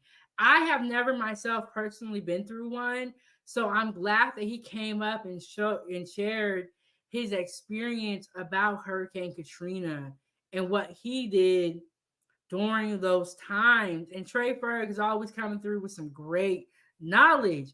Randy said, awesome show. And thank you so much, Randy, for being a moderator. Randy is moderator of the year. Next to then after her is Genesis One. She also is a great moderator and has a really great YouTube channel. So, Foodie Gang, I want to thank Blaze McCroy for being the sponsor of today's show with the $25. Always in the clouds watching and supporting. Please hit the like button, subscribe to the YouTube channel. After this live stream ends, please leave a comment down below. And if you're watching me on the replay, leave a comment down below and let me know if you've ever experienced a hurricane. And if you feel like sharing, tell me how your experience was. So, Foodie Gang, there we have it. Like I said, I'll be back the rest of the week. We're going to talk about canned seafood. I'm going to show you guys how to bake salmon. I'm going to show you how to bake salmon. We're going to talk about canned seafood, which is, nice that we're going to be talking about canned seafood because we kind of been talking about canned goods in this episode. All right, and to support this channel, keep the stove on. You can hit the Cash App, # Chef Big Bank. Join my group on Facebook, my food group. We're at 1.5K members, but we're waiting on you to join. The great thing about the group is that when you come down to 7 Giddies, it's just Chef Big Bank. But when you come to the group, it's over 1,000 foodies from all around the world. We are always sharing our food. We're sharing cooking tips, recipes, and videos. And we're just really sharing our passion of cooking and our love of food. And let me tell y'all, Foodie Gang, I am so glad that I finally found a community of foodies that understand where I'm coming from and are interested in what I'm talking about, Foodie Gang. Thank y'all for being here. And also, I want to say that I just found out or figured out how to, on YouTube, when people mention me and share my channel, I just found out how to reply. And I want to say thank you so much to all the Foodie Gang that shares my content. I really appreciate it. And I had no idea that my content was being shared until I figured out how to go to my notifications. And you can go to your general notifications and then you can see who mentioned you. So, y'all, I'll be learning on YouTube. I'm learning with the rest of y'all. But thank you so much, Foodie Gang, for sharing my content, watching my content, commenting, and supporting and keeping the stove on. Follow me on all my social media, TikTok, Rumble, Facebook, and Instagram. Get your merch, shop the Foodie Gang store, hit the like button, and subscribe to the channel. Like I said, we're gonna be talking about canned seafood. Then I'm gonna show you guys how to bake salmon. The other day, I went live out of the YouTube studio and I showed y'all how to wrap a burrito. And Randy, I was thinking of you while I was making that video because you asked me how to wrap a burrito. And I'm glad that I could add value to people's life who don't know how to wrap burritos, don't know about food. I'm here to provide that information, and I really enjoy it. All right, Foodie Gang, I think that was everything. Thank you guys all so much for watching and, being engaged. And please comment on the video after this live stream ends if you want to make great live streams like this. My referral code is in the video description. And I am your host, and this is Kitchen Talk with Chef Big Bank. Season 2, episode 45. We are just chugging along. And I plan to continue this season until the end of summer. So we could be looking at 100 episodes for season 2. Who knows? But I'm gonna keep talking, and I got a lot of stuff I want to go over with y'all. And it's like day by day things get added to the list. Randy said thanks for watching. And Randy, I'm gonna work on Chico's shirt, and I'm gonna be coming out with some vegetarian recipes. Just to encourage you that even if you are a vegetarian, there is still good food that you can eat. So stay tuned for that. I'll see y'all in the next one. I'll see y'all tomorrow. And like I said, I'm your host. This is Kitchen Talk with Chef Big Bank. And I will see y'all in the next one. Have a good day. Eat good food. Stay positive. Eat good food. Foodie gang, gang, gang.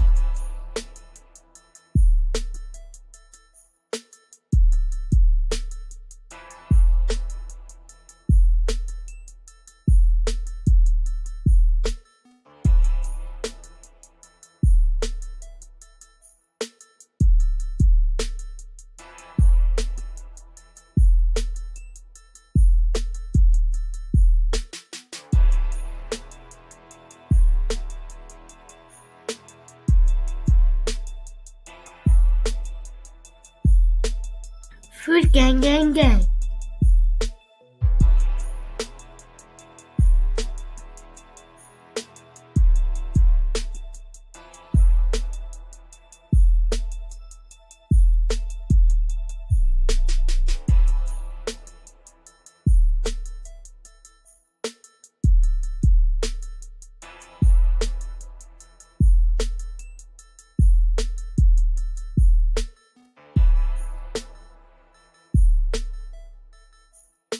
Foodie gang, gang, gang, gang, gang.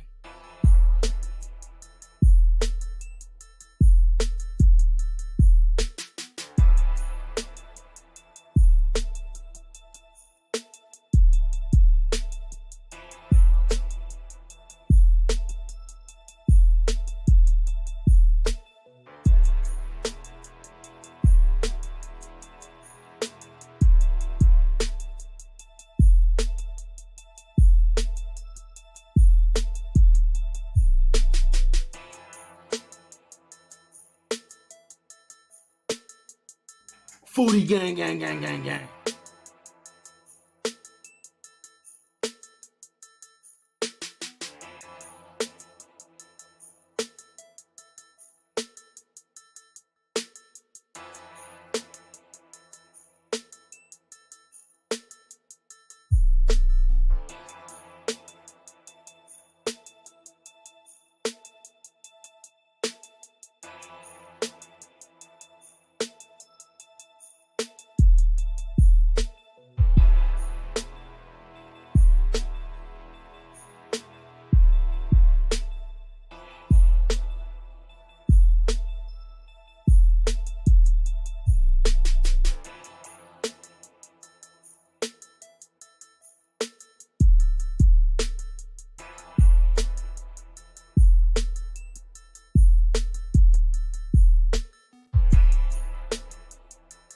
Foodie gang, gang, gang.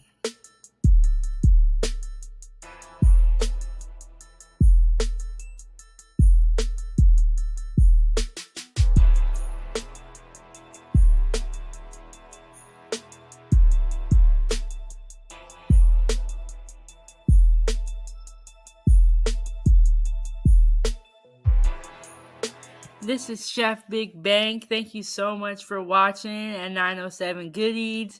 Make sure you hit that like button and don't forget to subscribe. And I'll see you next Wednesday at 9 a.m. I'm out.